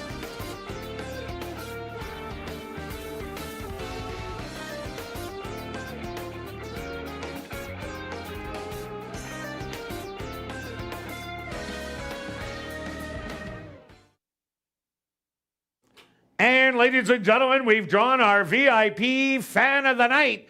Congratulations goes out to Kathy Cotu. Kathy Cotu, congratulations. You're our VIP Fan of the Night. You have 10 minutes to report to guest services on the main floor, South End. And just a reminder to get your 50-50 tickets, the jackpot, $580 and growing. Your tickets can be purchased at guest services, the VLT cashier, from the roaming sellers, or just go online at 5050.asdowns.com. The draw will take place at 10 p.m. tonight, and proceeds do support Final Furlong and the Winners Foundation. Take note that you do not need to be present to win. Check asdowns.com for the winning number.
welcome back down the paddock for race number 4, kicking off $50,000 guaranteed pick 4 wagering with an allowance optional 17.5 claimer for the boys 3 and up. They're going to go 6 furlongs. Scratch number 5, My Wife Is Right. Quick look back at race number 3. Well, we've seen a different horse today. The same horse we saw first time out in Evolution pressed the front end through solid fractions, but was able to just keep on going and won for absolute fun. Yeah, they tried something a little bit last time, and it didn't work, but maybe just set this horse up. And there's a bit of a trend today. Get to the lead and go. Some slow fractions, some fast. This one just forgot to stop. It's going to be tough battling in the Oaks in about 3 weeks. Yeah, no doubt about it. Okay, on to race number 4. Who do you like in Yes, we're a little bit different here. I'm looking for the closers. I'm hoping for a battle early. I'm going to the 6 horse currently at 3-1. This horse will not be on the lead because there's much more speed than he is. Very good race last time out. Tail Lights won yesterday in a nice race. The first start for this horse made a nice wide move and was closing late and just kind of ran out of ground. Those are the 2 races that I really like about this horse. Of course, needs some pace up front or won't get there. Horse has talent. I think this horse is sitting on a win. I ended up going to number 1, CPG. Coming out of those stakes races, Bergheim ended up running second in the RJ Spears yesterday to Judo. And CPG has been battling it out with Bergheim in those races. It'll opted not to go to the 3rd level allowance. Went down to the 2nd level allowance here for 17.5 as he's already won the 3rd level. I think this is a perfect spot. Loves sprinting, speed on the inside, just lots to like. Yeah, can't disagree with you. Strong dropping speed angle for sure. If the speed, again, if 1 and 2 battle it out, then the 7, the currently co-longest shot on the board, can be there. We'll have to improve to beat this field, but I know this horse has the talent to do that. Just hasn't quite shown it. In the first start, moved too early, needed it. In the last 2, just kind of even efforts. And so, again, needs the right race shape to get there. But at least in an exactor or the try, especially at 11-1, is the longest shot. And number 2, Chief Brady. You're getting a hot jockey in Antonio Whitehall. Lost all chance at the break last time out and wasn't able to get near the lead. Where this horse likes being, expect a better break out of the gate. And if Chief Brady goes up there and starts battling, can definitely get a big piece. Yeah, don't forget about the 4. This horse had the 1 start at the Manitoba Derby last year, had all kinds of trouble. And then kind of hasn't recovered, but I know this horse has talent. I've seen it. 2 even efforts at Century Mile, comes back to ASD. Again, if runs a top race, certainly can be there. 12-1. And number 3, Medicine Dog, was a winner in the Golden Boy last year as a 3-year-old. Had Derby hopes, but those were squashed. Does have 2 starts already this year. First one had to run against CPG, pressured and fell back. Last time out ran much better, battling on the front end. 2 works coming in. Medicine Dog, maybe just from off the pace, might be able to get it done. All right, 4th race stretch, pick 4 time. What do you have? Well, why have just not 1 or 2? Oh. But when you have 3 spots. Yeah, okay, well, I got 2. And so I had a budget, and I had an $8 left over, so I threw it up. Budget. Okay. So you can take a look. I've got a key in the bigger ticket, and then I scale it down to my A's and B's kind of there. And if you just want to spend $8, there's a small ticket for you. My 2 keys. Well, you can spend 4. Correct. I'm sorry, $4. But I'm confident on that, so I doubled it. Well, I had to get to 8. I didn't want $4. Okay, there you go. So anyway, go ahead. My cheap ticket, 16. My big one, 36. Good luck with all your wagers here in race 4. We'll see you back for race 5.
The horses are on the track for race number 4, Zachary's Mile. They're going to go 6 furlongs for $19,000. Number 1 is CPG, owned by Drop-In Racing, P-Dub Racing, and Shelby Ladisseur, trained by Steve Kepplin Jr. with Sven Balrout. Number 2 is Chief Brady, owned by Henry Witt Jr., trained by Jerry Gorno with Antonio Whitehall. Number 3, Medicine Dog, owned by Henry Witt Jr., trained by Jerry Gorno with Rashad Knights. Number 4 is Border Song, owned by JDP Holdings and Ironside Stables, trained by Robert Van Overshot with Jose Asensio. Number 5, My Wife is Right, was scratched. Number 6 is Weeko, owned by John Gannis, trained by Jared Brown with Kieran Kellawan.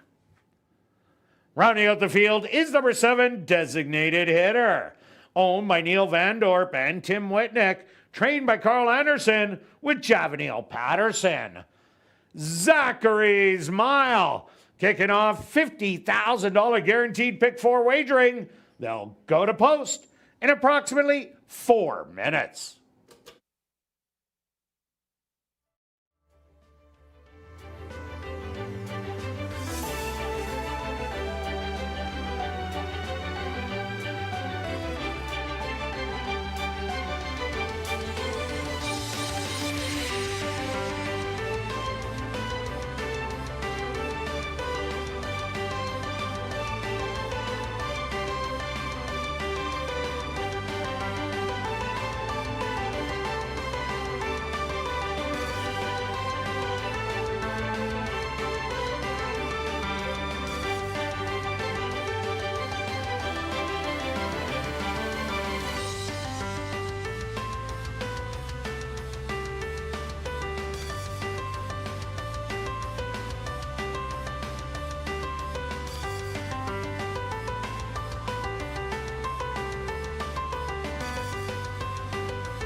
The boy's going to give it a shot at 6 furlongs. Very tough allowance field. The one is the current favorite, but let's take a bit of a shot and try to beat him, the 6. He's going to be near the back, probably in about 4th or 5th, and try to make a late run. Has very good turn of foot, and if the leaders back up a little bit, certainly can be there. If the 6 is right there, the 7 can be there as well. Same running style. They'll be at the back together, try to make that late close, getting 11-1, like for the exactor. The horse that they have to beat is the 1, is the classy speed dropping in. This horse gets loose. They won't catch him. I'm going to take a shot with 6, 7, and 1. Kirt? Yeah, Stretch, I did go to number 1, CPG. That drop out of the stakes races, 2 levels to this 2nd level allowance. That is a big drop in class. Horse has tactical speed. Speed's doing well on the racetrack. A top barn, just too much to like. I also like number 2, Chief Brady. Lost all chance at the break. Throw that race right out. Before that, absolutely demolished a 1st level allowance. I expected to run a lot better, and I'm going to round it out with number 6, Weeko. Had a couple of heartbreaking defeats. Lost by a nose in both starts last time and 3 outs ago. So I'm going to give you 1, 2, and 6. Good luck here in race number 4.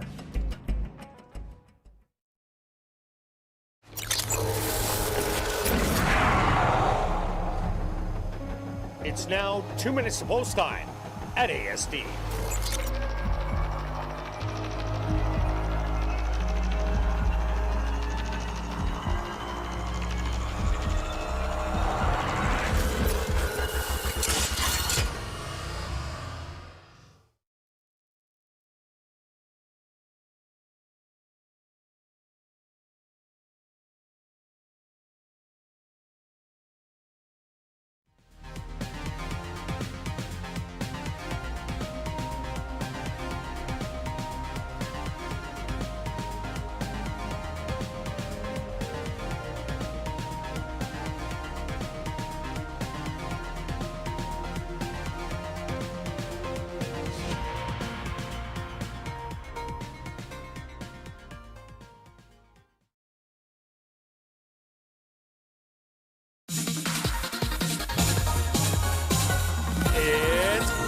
time.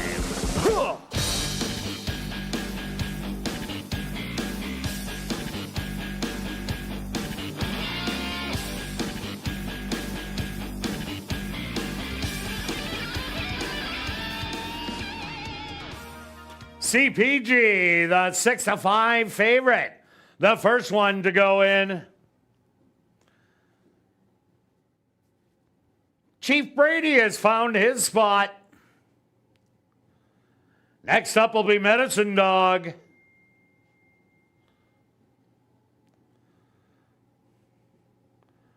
Border Song ready to go in. Just 2 left to load. Wico. And now just waiting on Designated Hitter.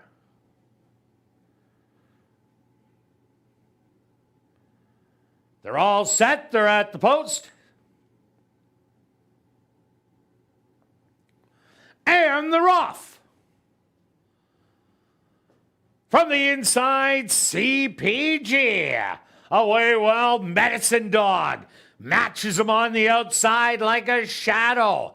Settled back in third. That's going to be Designated Hitter. Chief Brady hugging the rail in fourth. Then it's going to be Wico and Border Song. We'll see them all about 10 lengths off of it. The opening quarter, 23-2. CPG and Medicine Dog. They're all battling on the front, moving 3 wide. Chief Brady's going to come with the run. Designated Hitter making the way up the rail. Wico now in striking condition in fourth. And the trailer still Border Song. 46-4 the half mile. They hit the head of the lane. CPG on the inside. Chief Brady in between horses. 3 wide, Wico, CPG digging in. Chief Brady trying to go by. Wico far outside. Wico, CPG. Wico looked like he got it by a whisker. Photo finish with CPG. Third going to go to Chief Brady in fourth. Designated Hitter.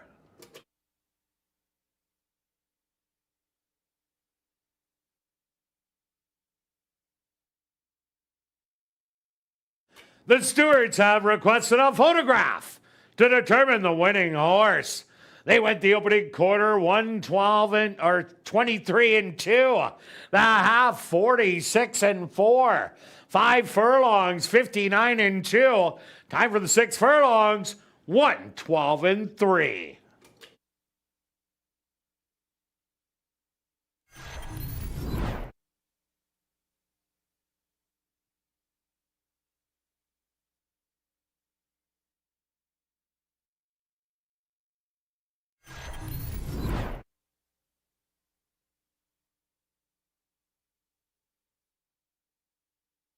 Results of the photo show the winner number 6, Wico.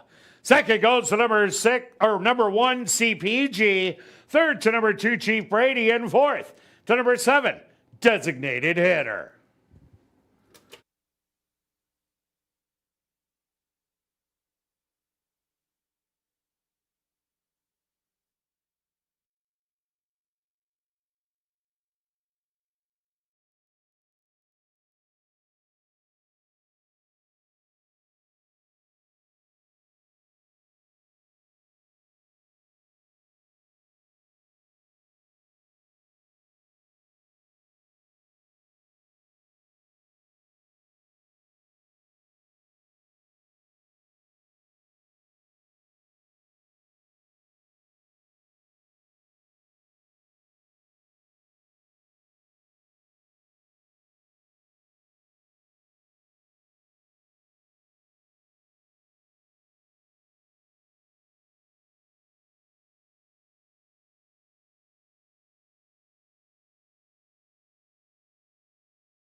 Now entering the winner's enclosure, the official winner of Zachary's Mile, that's number 6, Wico.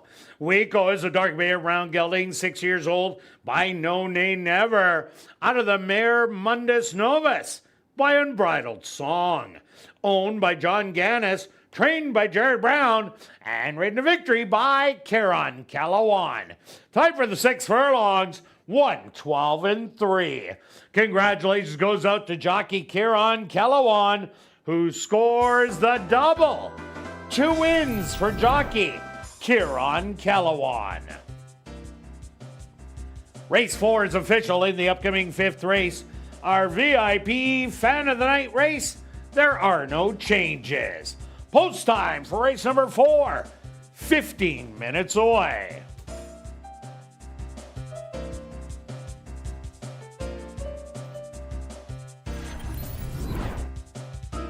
And be sure to get your entry in for the $10,000 Lucky Long Shot. The draw will be made after race 5. If your name is drawn and the horse with the highest odds wins the last race, you're going to get to spin the Lucky Long Shot wheel for a chance to win $10,000 in cash. Also make Tuesday nights your family night here at Assiniboia Downs. Join us every Tuesday in July and August, plus Manitoba Derby night on Monday, August the 3rd, for free family fun. Kids can enjoy bouncy castles, face painting, and live entertainment. The fun starts at 6 p.m.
Welcome back down the paddock for race number 5. We have an allowance optional 12.5 claimer for fillies and mares 3 and up, back to the 7 furlong distance.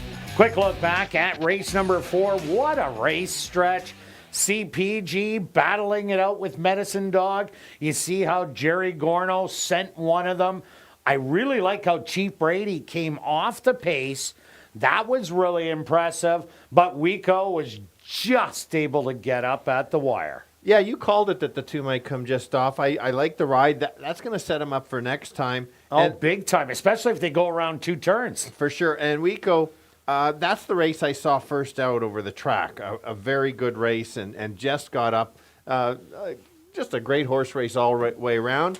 Everybody jumped in on the pick 4. We're still alive, so on All right. both tickets. So let's keep it going. We're both on the same horse, who is second choice on the board. The 4 was almost my top selection, but Colin, let's find the 5 out there. You've got to watch the replay closely on this one. It's an in-vice finish. I'm not really sure. Final turn, I think that was supposed to say. Oh, okay. Not finish turn.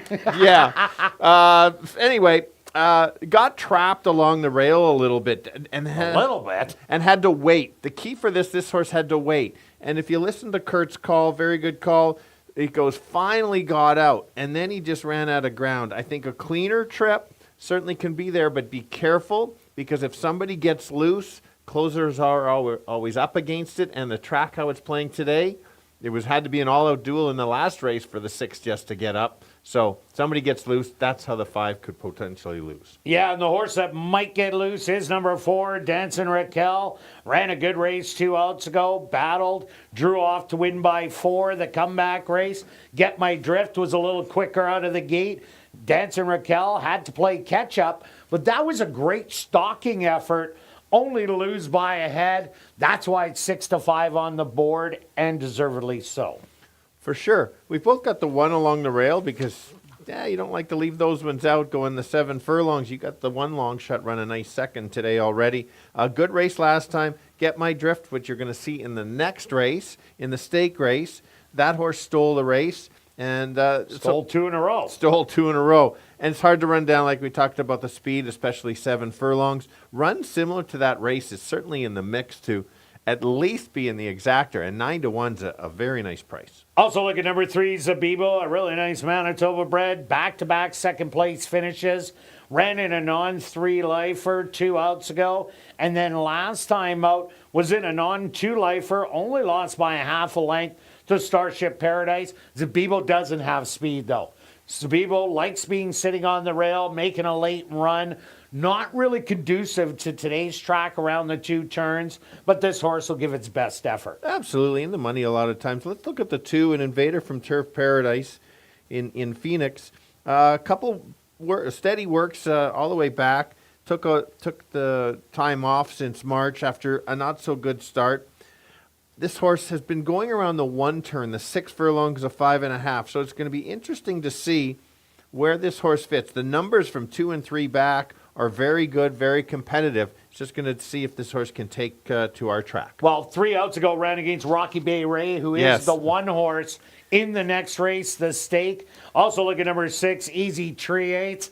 Oh boy, Easy Triates, if you're going to bet on it, you got to hope that she gets out of the gate. She did get out of the gate last time out. I think she only spotted him about 10. The time before, it was about 15 lengths. Was able to get up and break the maiden. Goes against multiple winners in here at the allowance level, but she does like going around of ground. She does. You can't spot this field lengths, though. This Nope. is that much better. Let's go to the 7 horse. Another one that broke slow that race against Dancing Raquel. Finished a nice 3rd. It was a distant 3rd. Just, again, another one that's going to have to break a little bit better. Can sit close to the pace, which is a good thing on this track, especially if there's not a lot of pace. 16-1. I think that's an overlay. Maybe not on the win, but certainly can be in the money. Also look at number 8, Dreaming Out Loud. Draws post position number 8. Does bring a lot of speed to the race, but the post position isn't that great with everybody else that will be gunning for the lead. Will be on the outside, but if the horse can somehow clear, it doesn't have experience going around the 2 turns, but we're going to see what it's made of. All right, let's go to our wagers here in race number 5, Stretch. What do you have? Try a oh, look at you. Of course, yours $5. Of course. Good. I'm going to try a $2 one. 4 and 5 on top with the 1, 2, 4, 5, and then 1, 2, 3, 4, 5 on the bottom. Got some long shots, so if one of the favorites isn't there, Stretch cashes big. And myself, I like the 4 and 5, so I'm taking them for first and second. With the 1 and 7, a $1 ticket, $4. I'm doing a $5 one for $20. Good luck with all your wagers here in race 5. See you back for race 6 for the Canada Stakes.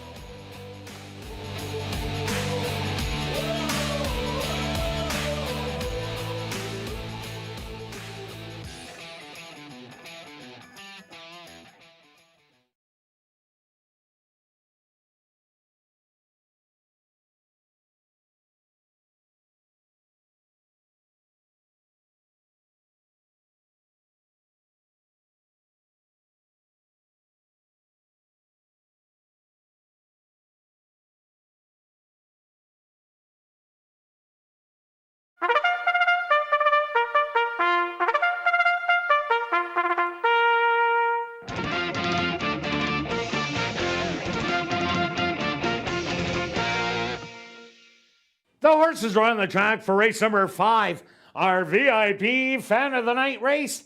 They're going to go 7 furlongs for $17,000. Number 1 is Peyton's Indian, owned by Henry Witt Jr., trained by Jerry Gorno, with Ronaldo Cumberbatch. Number 2, Blue Spirit, owned by King Couture and Sharon Newell, trained by Jared Brown, with Neville Stevenson. Number 3, Zabibo, owned by Dr. Ross and Brenda McKeag, trained by Carl Anderson, with Rashawn Brewster. Number 4, Dancing Raquel, owned by the Assiniboia Racing Club, trained by Mike Taphorn, with Javanil Patterson. Number 5, Queen of Attitude, owned by Robert and Sheena Mabin, trained by Robert Mabin, with Christopher Mamdine. Number 6, Easy Tree 8s, owned by Royce Finley, Arneson Farms, Randy Premerchuk, and Steve Holborn, trained by Lise Pruitt, with Sierra Pruitt. Number 7 is Play Free Bird, owned by Homer Thoroughbreds, trained by Jason Homer, with Siobhan Townsend. Rounding out the field is number 8, Dreaming Out Loud, owned by Dark Cloud Racing, trained by Judy Hunter, with Rashad Knights. Our VIP Fan of the Night race. Here in race number 5, they'll go to post in approximately 4 minutes.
the girls giving it a try again. High level allowance field in here, a lot of talent. Let's start with the 5, just went the favorite. Clean Trip last time may have won the race, got trapped along the rail. This horse fits going the 2 turns, gonna sit back and try to make a late run. Will need some pace to run at, if gets it, should be very tough. The 4 horse running so well, very good race 2 back, just missed last time coming just off the pace. Run either of those races is the horse to beat. If you like a bit of a long shot, take a look at the 1 along the rail. Has been on the fringes, has already won a race here, been in the money at the distance with the right trip, certainly can be in the exactor. 5, 4, and 1. Kirt. Yeah, Stretch, I'm with you on number 5, Queen of Attitude. Trouble in the last start. The horse loves winning, has won almost 50% of her races, has that start going around 2 turns. I'm expecting her to sit a little closer today, so I'm giving her the top nod. You gotta like number 4, Dancing Raquel. Speed's doing well on the racetrack. Right now you're getting 3 to 1, and this horse couldn't make the lead because Get My Drift did, who won 2 in a row. Get My Drift is in the stake. Not a lot of speed in here, so she might be able to just go to the front and not stop. And I agree, number 1, Peyton's Indian, might get the trip of them all in this 7 furlong distance. Favors the inside post positions. So I'm going to give you a 5, 4, and 1. Good luck here in race number 5.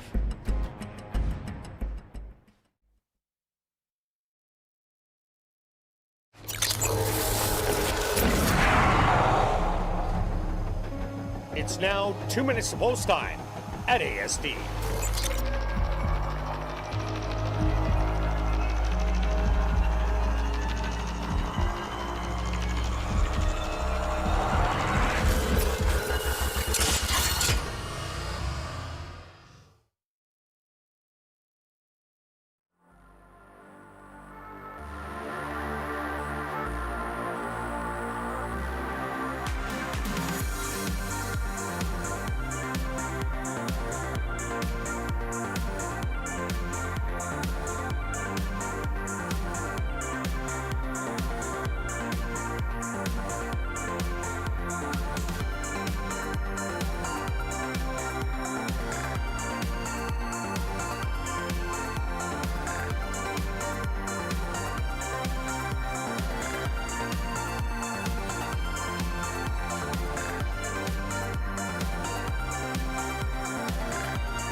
It's post time.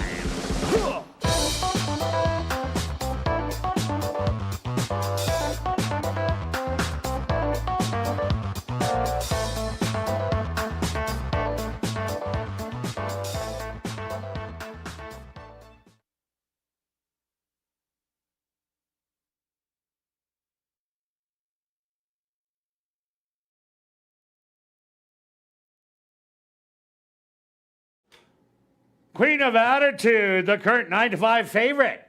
First one into the starting 8. Peyton's Indian, the next to go in.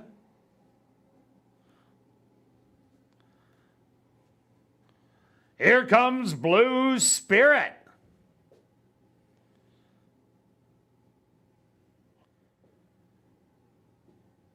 Zabibo is next.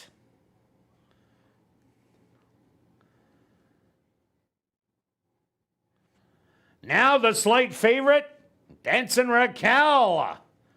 She goes in.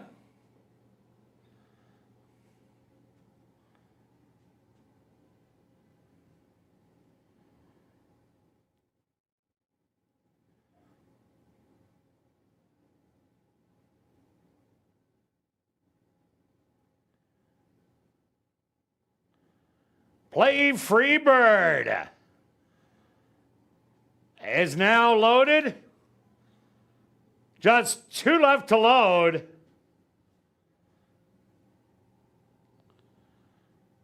Dreaming Out Loud to the outside.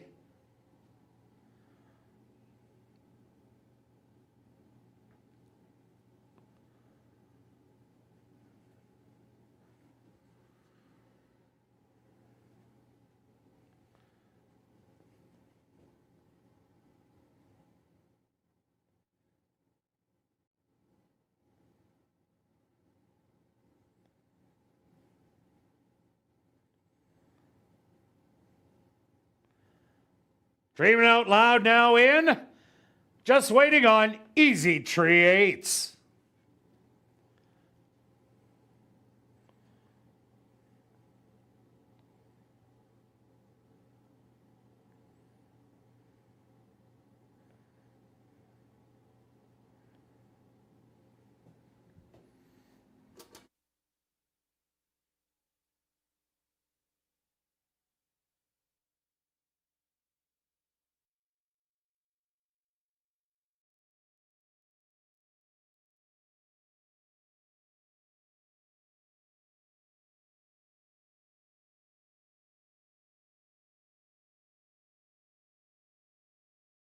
They're all in. They're at the post.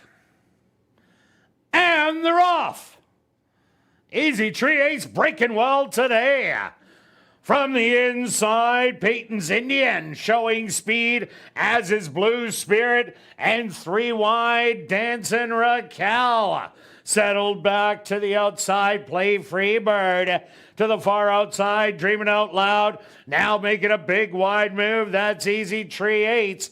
Zabibo, second to last. And the trailer will be Queen of Attitude. The opening quarter, 25-1. Blue Spirit with the advantage by 3/4 of a length. Dancing Raquel painted on the outside. Moving up in between horses, Play Freebird. Easy Tree 8s getting the 3 wide trip on the rail. Peyton's Indian, Queen Attitude starting to gain ground. The trailers are going to be Zabibo and Dreaming Out Loud, the half 49-1. And Blue Spirit is now taking off with the lead and opening up by 3. Back to second, Dancing Raquel, Queen of Attitude, trying to eat up ground, but Blue Spirit has the lead and is trying to cling to it. Dancing Raquel starting to dig in, a 16th of a mile to go. Blue Spirit, Dancing Raquel to the wire.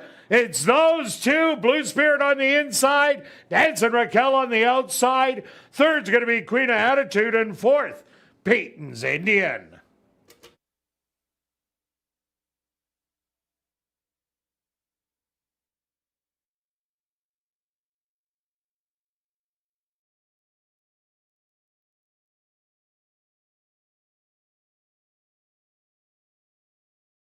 The stewards have requested a photograph to determine the winning horse. They went the opening quarter 25-1, the half 49-1, 3/4 115. Time for the 7 furlongs, 128-3.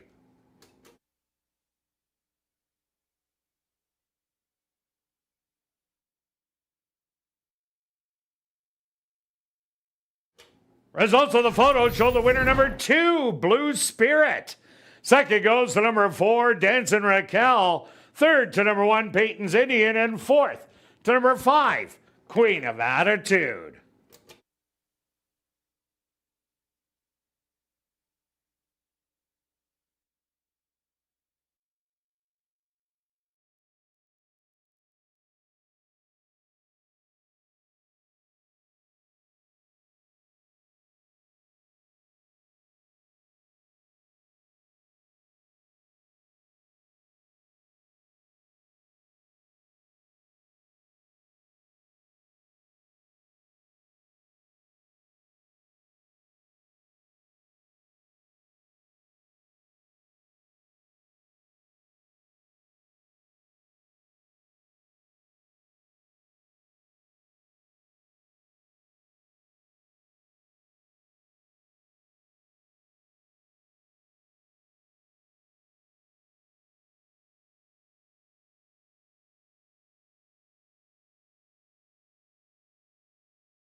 Now entering the winner's enclosure, the official winner of our VIP Fan of the Night race, that's number 2, Blue Spirit. Blue Spirit is a bay mare, 5 years old, by midshipmen, under the mare Spiritualist by Union Rags. Owned by King Couture and Sharon Owl, trained by Jared Brown, and ridden to victory by Neville Stevenson. Time for the 7 furlongs, 1:28.3. Congratulations goes out to trainer Jared Brown, who scores the double. Back-to-back winners for trainer Jared Brown. Race 5 is official in the upcoming 6th race. Our co-featured event, the 49th running of the Canada Stakes for older fillies and mares. There are no changes. Post time for race number 6, 15 minutes away.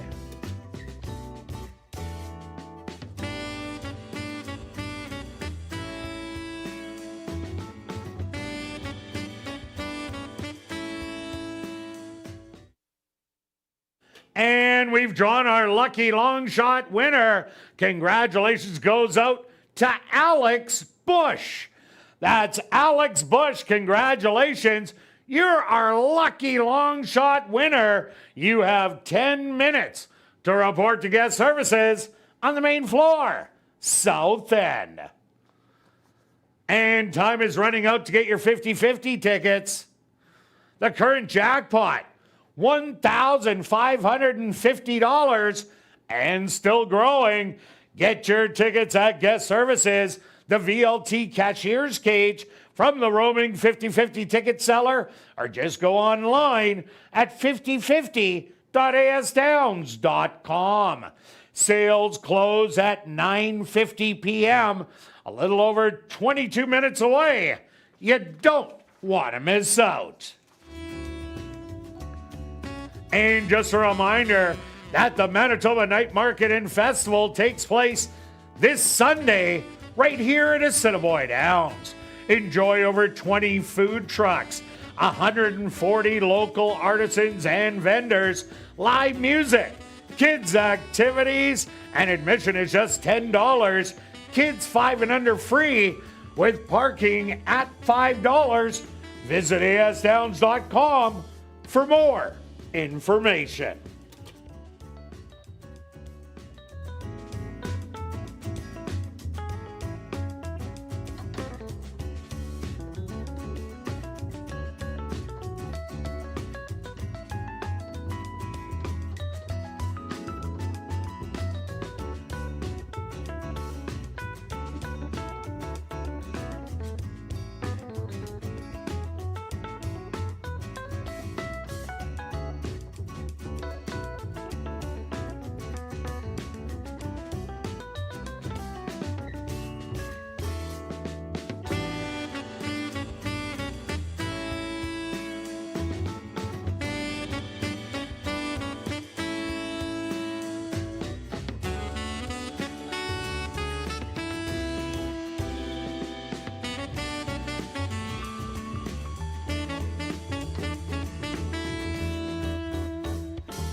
And welcome back down the paddock for race number 6. It's the Canada Stakes for fillies and mares, 3 and up. They're going to go 7.5 furlongs. Quick look back at race number 5.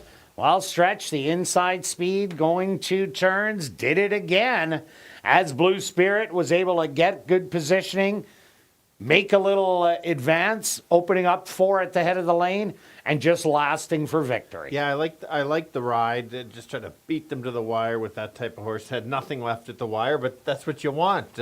And also, we're starting to see the need the forwardly placed to be there, because the 5 who normally closes had struggled to close. Oh, really struggled. And that's a good sign. Make a note of that for next time when it's a more favoring. And Peyton's close. Indian And on Peyton's the rail correct. ran a good race. For sure. Okay, on to race number 6. What do you got Well, here? we've got co-favorites, both of our top selections. We'll start with the 7. Very nice first race out over the track. Stalked on the outside, pressed and took over. Very impressive. Like the race, this horse has no trouble going the 2 turns. You look at the 2 races at Turf Paradise, one at 7.5, one at a mile, both on the turf. I know the horse can run on the dirt, so I'm not too concerned about that. It's more just showing that this horse is just as good, if not better, going longer. Yeah, I agree with you there. Also, look at number 8, Man About Marie. I've been saying this horse is begging for distance. Will get it today. And I do like that the horse sits relatively close when it does go around 2 turns. In the last 2 starts, 2 outs ago, good second to a wire-to-wire winner on a speed-favoring day. And last time, trouble early on. This horse stretching out. You're not getting the odds I thought currently at 2-1. Yeah, that's the tough part on that. And like you said, maybe the closing's against it a little bit, but likes the distance for sure. Let's go to the rail, the 1 horse. Another one of those closers, so that concerns me a little bit. Getting 7-1, I need all a 7-1, maybe a little bit higher than that. Had also some trouble. Finished up really well. Surprised me last time, went off at 24-1 to get there. You look at the races at Turf Paradise, very consistent, in the money at times. This is a great one to include in your try or super. Also look at number 3, Bling Dancer. This could be the play in here. Cut it out last time out, battled with Don't Give Up, and only lost at the end. The photo to Rocky Bay Ray. Bling Dancer going around 2 turns. While the last time it went 2 turns here at the Downs, it was in the escape clause and went wire to wire. So watch out for Bling Dancer with inside speed. Yeah, let's go to the 6 at 12-1. Take note, 3 wins at the distance. Had the 2 starts here, both stake races, but look at all the mile races at Aqueduct and Finger Lakes. Clearly this horse is better going longer. This is where you get those long shots, because you look at those 2 races dirtied up going short. Now goes the distance wants to, and you're getting 12-1 with Michael Nault there. This is, again, the problem is maybe it needs to close, and it might be up against it a little bit. And number 4, Welcome to Hollywood. Ken shows speed. Last time out, had to rally 4 wide. Shouldn't be 4 wide in here. Does have that early speed to get good positioning, to sit right in behind, probably get my drift, and Bling Dancer, and maybe don't give up the fight on the outside. This horse, 7.5 furlongs, not a problem at all. I'd only be worried if it was 1 1/8, but Welcome to Hollywood. Jared Brown just won the last 2. He's going for the natural hat trick. Yeah, and we're looking at the 2 horses. Another speed horse has won 3 in a row. Stepping big time up in class, has the right running style, but is going to have to put away Bling Dancer. But we've also seen somebody goes out, somebody sits behind and tries to take a run at that time, so they could run around the track together. And the 5, Midnight Lady, has hit the money 3 out of 4 starts here at the Downs with 2 wins. Midnight Lady has won at this 7.5 furlongs, but she did come off the pace that day. A nice little 1-2 punch for the Gorno Barn. Let's go to our wagers here in race 6, Stretch. What do you have? I have a 7-8 with 7-8 with 1, 4, 5, 6, 7-8 with the wedge. All right. And then 7-8 underneath. And then let's try a bit of a double, 7-8 with the 8. And I'm going after the tractor. Also, I'm going 7 with 4-8 with 1, 3, 4, 5, 6, and 8. $1 ticket is 10. I'm doing a $2 one for 20. Good luck with all your wagers in race 6. We'll see you back for race 7.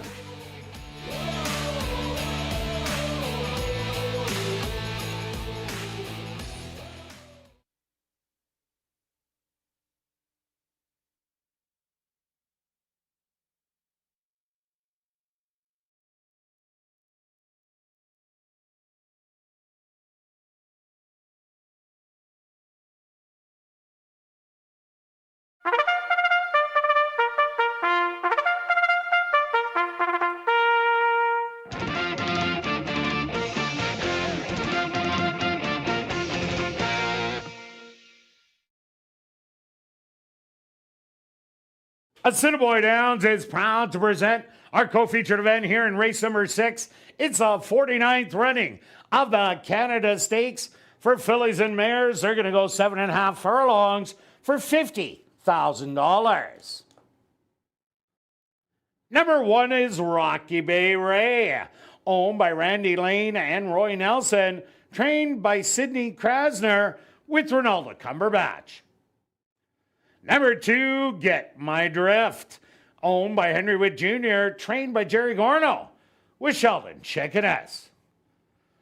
Number 3, Bling Dancer, owned by JDP Holdings, trained by Robert Van Overshot with Jose Asensio. Number 4, Welcome to Hollywood, owned by Jared Brown and John Gannis, trained by Jared Brown with Antonia Whitehall. Number 5, Midnight Lady, owned by Henry Witt Jr., trained by Jerry Gorno with Demario Bino. Number 6, Yankee Doodle, owned by A2 Thoroughbreds, Jay Jackson, Rayco Thoroughbreds, and Alex Nault, trained by Michael Nault with Javadil Patterson. Number 7, Don't Give Up the Fight, owned by Charles Garvey, trained by Robertino Diodoro with Kamal Santo. Rounding out the field is number 8, Mad About Marie, owned by Drop-In Racing, P-Dub Racing, Shelby Lattiser, and James Kaplan, trained by Steve Kaplan Jr. with Sven Balrup. Following the running of the Canada Stakes, Assiniboia Downs is very pleased to have on hand Wayne and Janice Gare, longtime supporters here at ASD, to make a presentation to the winning connections. Post time for the Canada Stakes, approximately 4 minutes away.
Most of the top girls going 7.5 furlongs. Should be a great race. I've got the 7 as my top selection, and she deserves to be.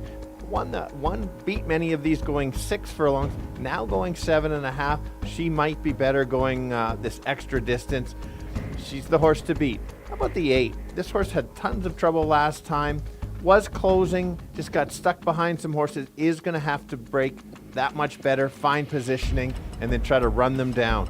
The 1 horse along the rail, also some trouble, but gets the inside today. Could get that dream trip to try to complete the top 3. Let's go 7, 8, and 1. Thanks. Yeah, Stretch, I am with you on number 7. Don't give up the fight like the horse last time out. Stalked, pounced, and went off. I think it's going to do the exact same thing today.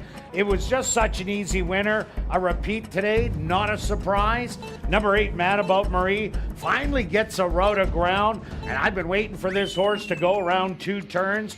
Doesn't sit too far away, so does fit the racetrack well. I also like number 4, Welcome to Hollywood, getting 7-1 right now. This horse will also be forwardly placed, probably in a stalking position behind Bling Dancer and Get My Drift. Jared Brown on a hot streak, winning the last 2, so I'm going to give you a 7, 8, and 4. Good luck here in race number 6.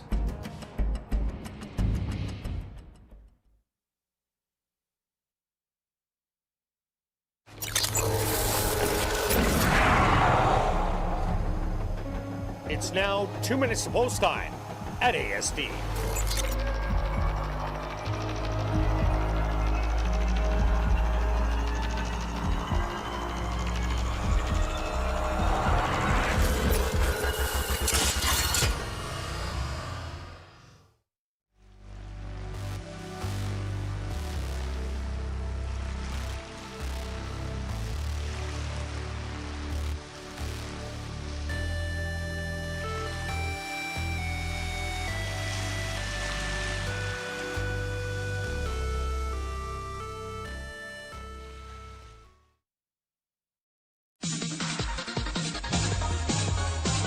It's post time.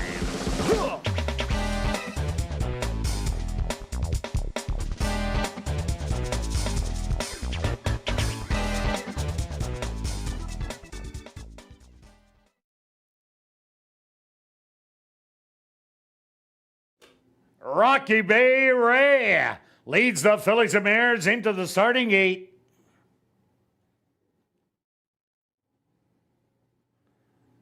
Get My Drift ready to go in.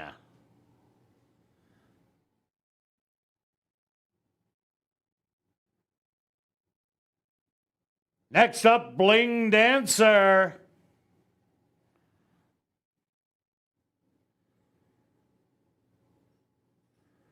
Here comes Welcome to Hollywood.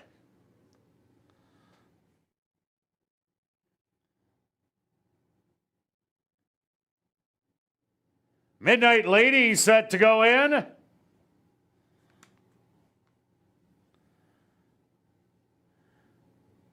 Yankee Doodle's turn.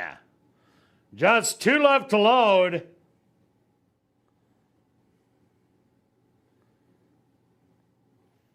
Don't give up the fight.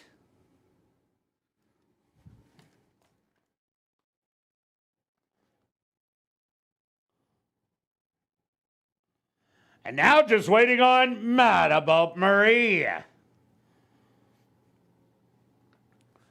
They're all set. They're at the post. And they're off in the Canada Stakes. From the inside, Get My Drift. Hustled hard to get the lead, but Bling Dancer has the same idea and will flank Get My Drift. Settled in third. That's going to be Welcome to Hollywood. Hugging the rail, Rocky Bay Ray. Don't give up the fight in between horses. Mad About Marie. Fought 4 wide and back to your 2 trailers. Yankee Doodle and Midnight Lady. 24-2. An honest opening quarter and Get My Drift. Now getting big time company from Bling Dancer and Welcome to Hollywood. They just pour on by. So it's Welcome to Hollywood on the inside. Mad About Marie. on the outside, trying to get motivated from fourth. Don't give up the fight. Starting to come with a big run, the half, 48-2.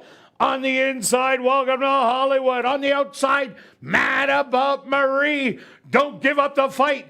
Eating up ground on the rail. They hit the head of the lane. Still, Welcome to Hollywood. Mad About Marie now takes over. Don't give up the fight. Squeezing through on the rail late. But Mad About Marie is going to take the Canada Stakes. Don't give up the fight in second. Welcome to Hollywood in third. Fourth to Midnight Lady. And fifth, Yankee Doodle.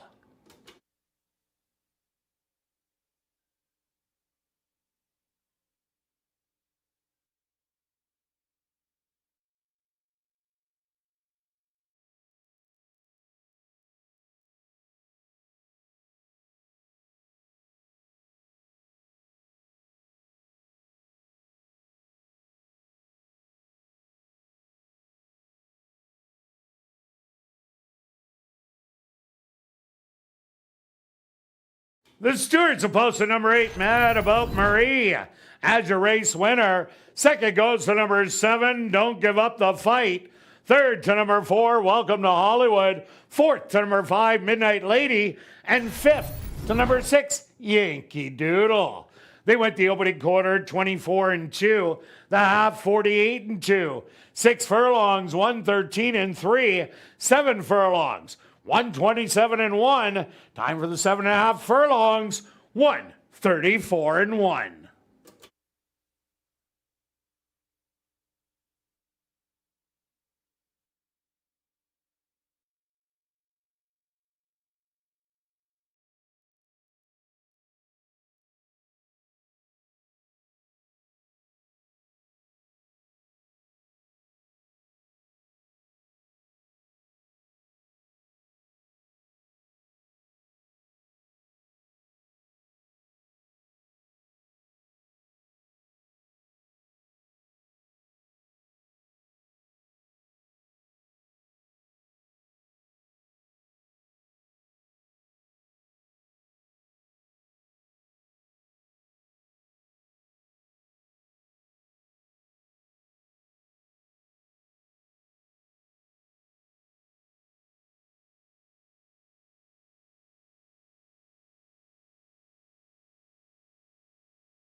Now entering the winner's enclosure, the official winner of the 49th running of the Canada Stakes. That's number 8, Mad About Marie. Mad About Marie is a dark Bear Brown filly, 4 years old, by Game Winner. Under the mare Media Madness by Empire Maker. Owned by Drop-In Racing, P-Dub Racing, Shelby Lattiser, and James Keplin, trained by Steve Keplin Jr., and ridden to victory by Sven Balrup. Time for 7.5 furlongs, 1:34-1. Assiniboia Downs was very pleased to have on hand Wayne and Janice Gare, longtime supporters here at Assiniboia Downs, to make a presentation to the winning connections. Race 6 is official in the upcoming 7th race. Classic high five wagering. There are no changes. Post time for race number 7, 13 minutes away.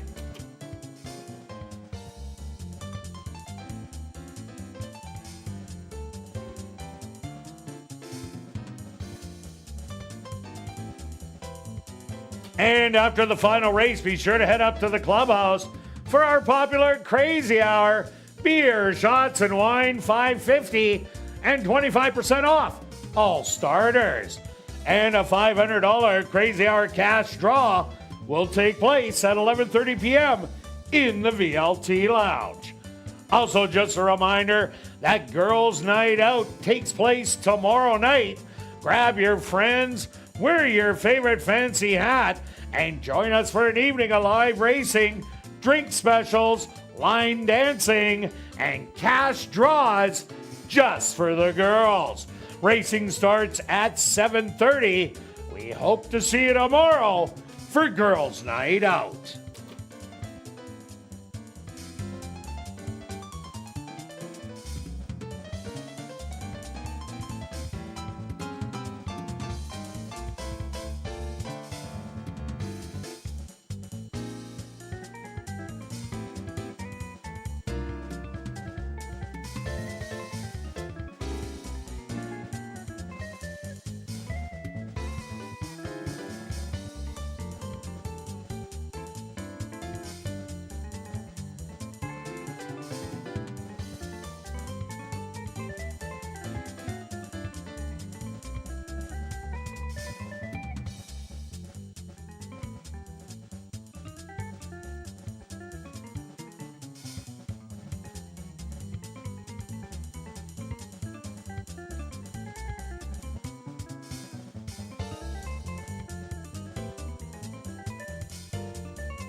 And welcome back down the paddock for race number 7. We have a $3,000 claimer for fillies, mares 3 and up that are non-winners of the year. They're going to go 6 furlongs.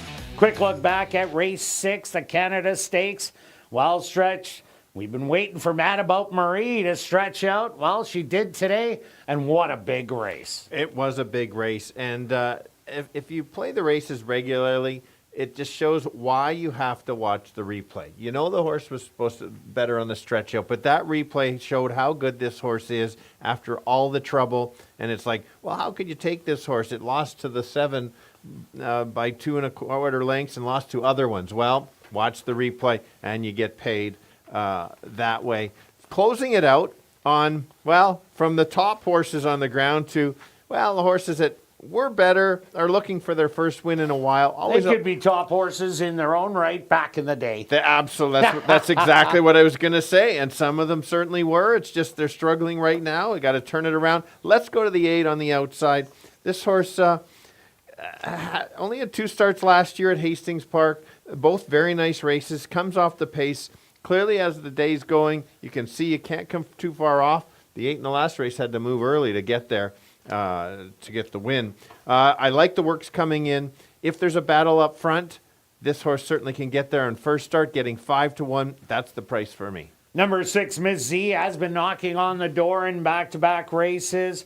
Second in both of those, got beat by Sherlyn Go-Go, who he's seen come back to win today. Miss Z has a great running style. She's going to be forwardly placed in the top 3 horses, and that's where you want to be. Yeah. Speaking of somebody who's going to be close, that's the 5. A very good race last time. The owner trainer is trying to make a sneaky move. I like the move. Wasn't for 55. Dropped to the bottom to try to get the win. And if it gets claimed, that's okay because you do it well. So it's not a negative drop because that's what they're expecting to try to get the win. And why not? Take a shot. 7-2 is a really good price. Can be on the lead, can also sit just off. And number 7, Crescent's Little Charm, 2 outs ago. Ran a really flat race, but last time ran a good one. Did stumble at the break, recovered. Just lost the photo to number 6, Miss Z, with a smoother trip. I thought you'd get odds today, but currently at 7-2. Yeah, let's take a look at the 4. This horse has only had the 1 start, showed nothing, but you know, it was only the first start. This is the type of race that you get long shots at least underneath, meaning 3rd or 4th or in the high 5. That was won last race. Paid nice, over $1,000. Congrats to those winners. But if you want pool, this is the one you could kind of include. And number 1, Valerie Valesky, speed on the inside. Ran against the boys first time out. Last time pressed and tired. Valerie Valesky needs the front end if it's going to have a big showing. Yeah, and the 2 longest shots on the board are the 2 and the 3.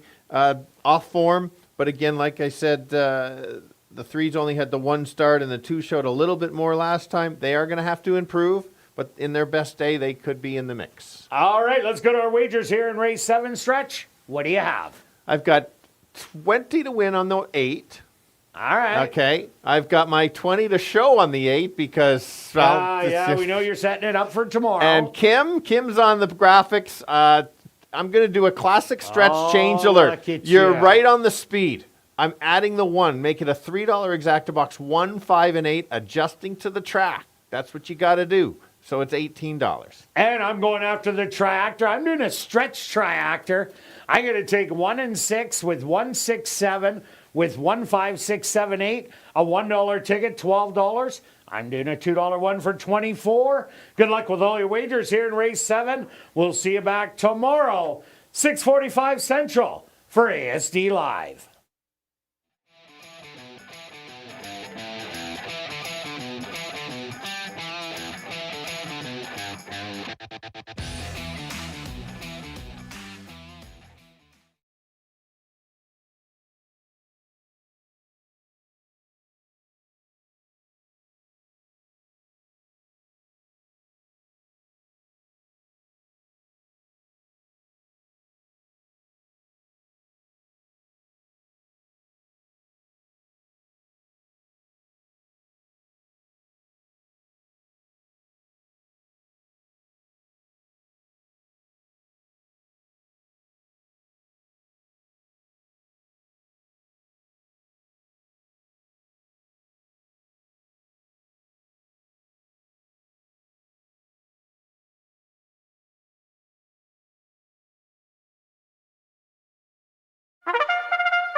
horses are on the track for race number 7.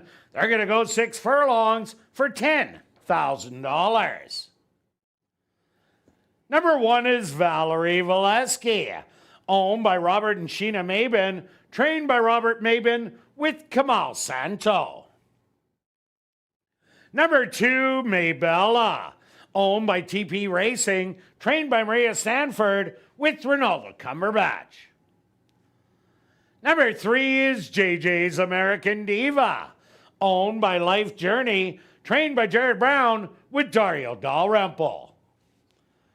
Number 4, Donna's Final Word, owned by Vela K. Butler, trained by Terry Cole with Neville Stevenson. Number 5, Nay Nay, owned by Tom Boyko, trained by Carl Anderson with Matthew Bennett. Number 6, Miss Z, owned and trained by Doug Mustard with Rashad Knights. Number 7, Crescent's Little Charm, owned by Tom Payne, trained by Elton Dickey with Sven Balro. Rounding out the field is number 8, Norma No, owned by Robert and Sheena Mabin, trained by Robert Mabin with Christopher Mamdeen. Classic high five wagering here in race 7. They'll go to post in approximately 4 minutes.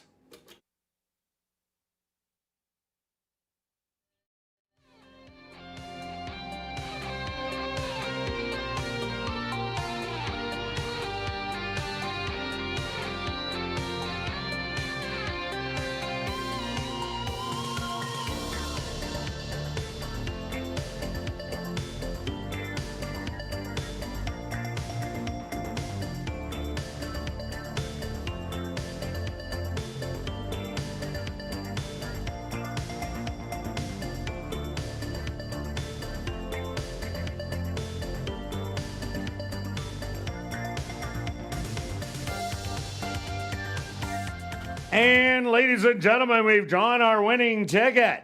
In tonight's 50-50 draw, the winning number, 31671242.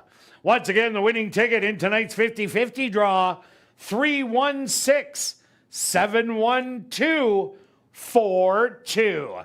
Congratulations, you've won $900. And if you are on hand, please report to guest services on the main floor south end to claim your prize.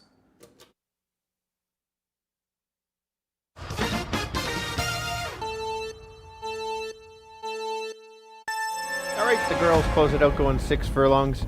All of them a little bit off on form. They haven't won in a while, but wide open betting board. Many horses can certainly win it in here. Let's go to the outside on the 8. I think there's going to be a pace battle up front, and if there is, it sets it up for her late. A couple starts from last year were very good. Workouts say she's back on form, and if she runs back to those, she's certainly going to be right there. I like the 7-2 price. Others to consider would be the 5, going off at 5-2. Might be in the battle. If it can handle the speed, this horse could hang around. And the most obvious is the 6, very consistent at this level, usually in the money. Don't want to leave that one out. Let's go 8, 5, and 6. Kirt? Yeah, Stretch Mitzi, the 6 horse. That's the one that is sitting on a win, back-to-back seconds. Great running style for the racetrack. Will be close up, can go to the front or sit just off it. I also like number 1, Valerie Valesky. Speed on the inside. Kamal Santo does know this horse, as he did ride it twice at Hastings. And the 7, Crescent's Little Charm, ran for 7,500 3 outs ago. Ran a bad one in the middle. Had trouble in its last out of the gate. So that's why you're getting little odds today. I'm going to give you 6, 1, and 7. Good luck here in race number 7.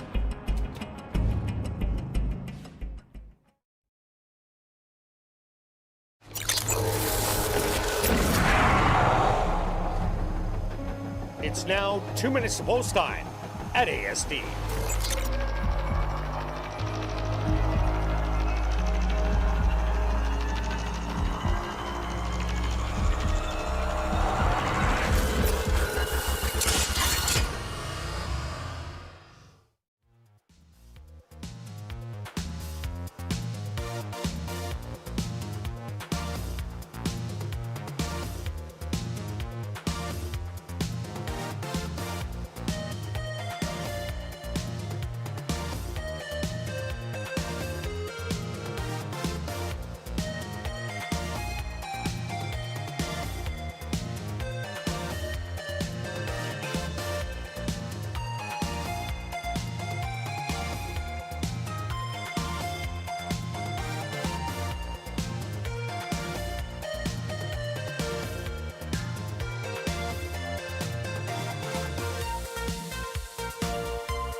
It's time.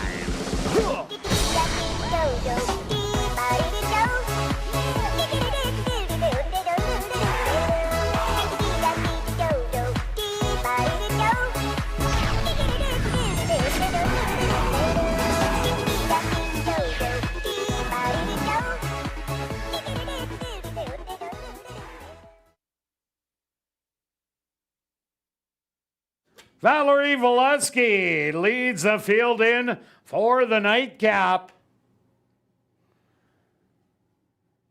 Maybella walks in.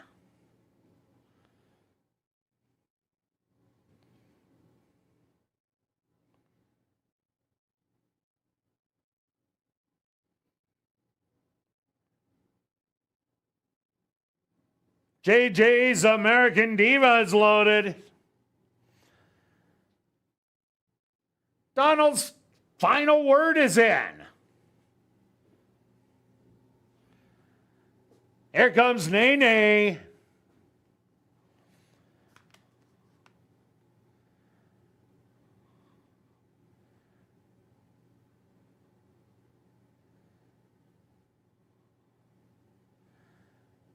Miss Z finds her spot. Just 2 left to load. Crescent's Little Charm.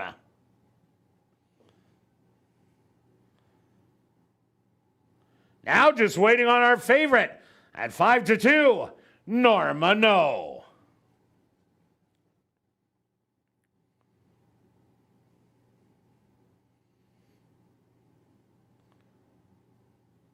The field is set. They're at the post.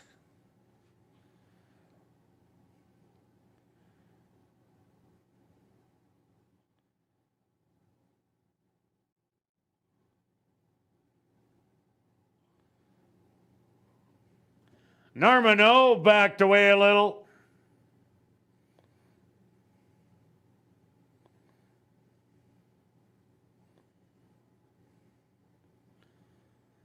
Looks like a little equipment adjustment in the gate.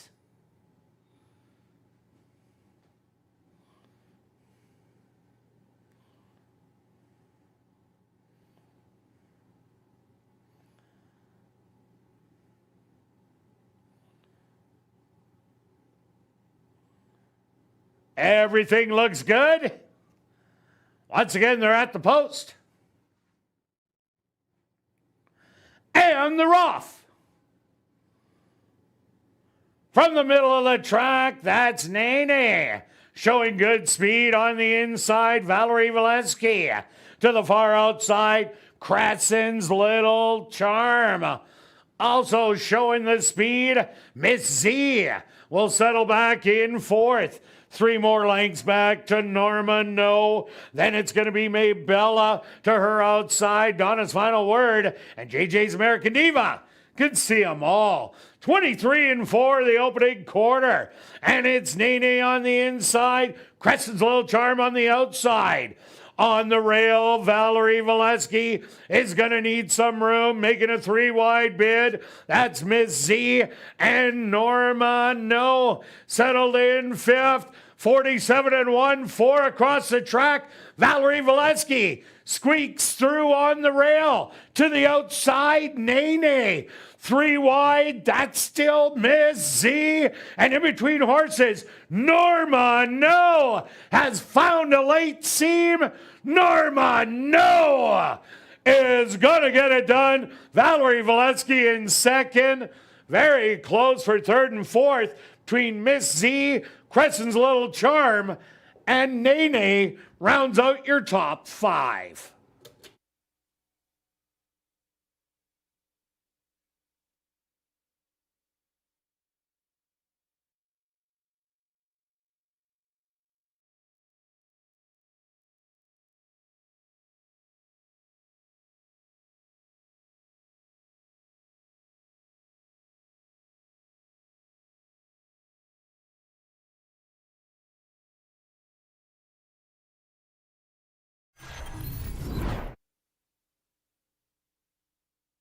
The Stewarts will post to number 8, Norma No, as your race winner. 2nd goes to number 1, Valerie Volesky.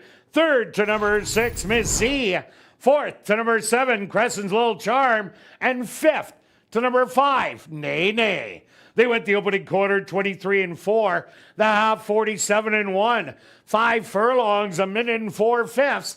Time for the 6 furlongs, 1:14-3.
Now entering the winner's enclosure, the official winner here in race 7, that's number 8, Norma-No. Norma-No is a dark bear brown mare, 5 years old, by Super Speedy. Under the mare Miss Norman by Artax. Owned by Robert and Sheena Mabin, trained by Robert Mabin, and ridden to victory by Christopher Mamdine. Time for the 6 furlongs, 1:14-3. Well, now it's time to head up to the clubhouse and enjoy Crazy Hour, beer, shots, and wine, $5.50 and 25% off all starters. Plus a $500 cash draw will take place at 11:30 p.m. in the VLT Lounge. And don't forget, live racing resumes tomorrow at 7:30. We'll see you then.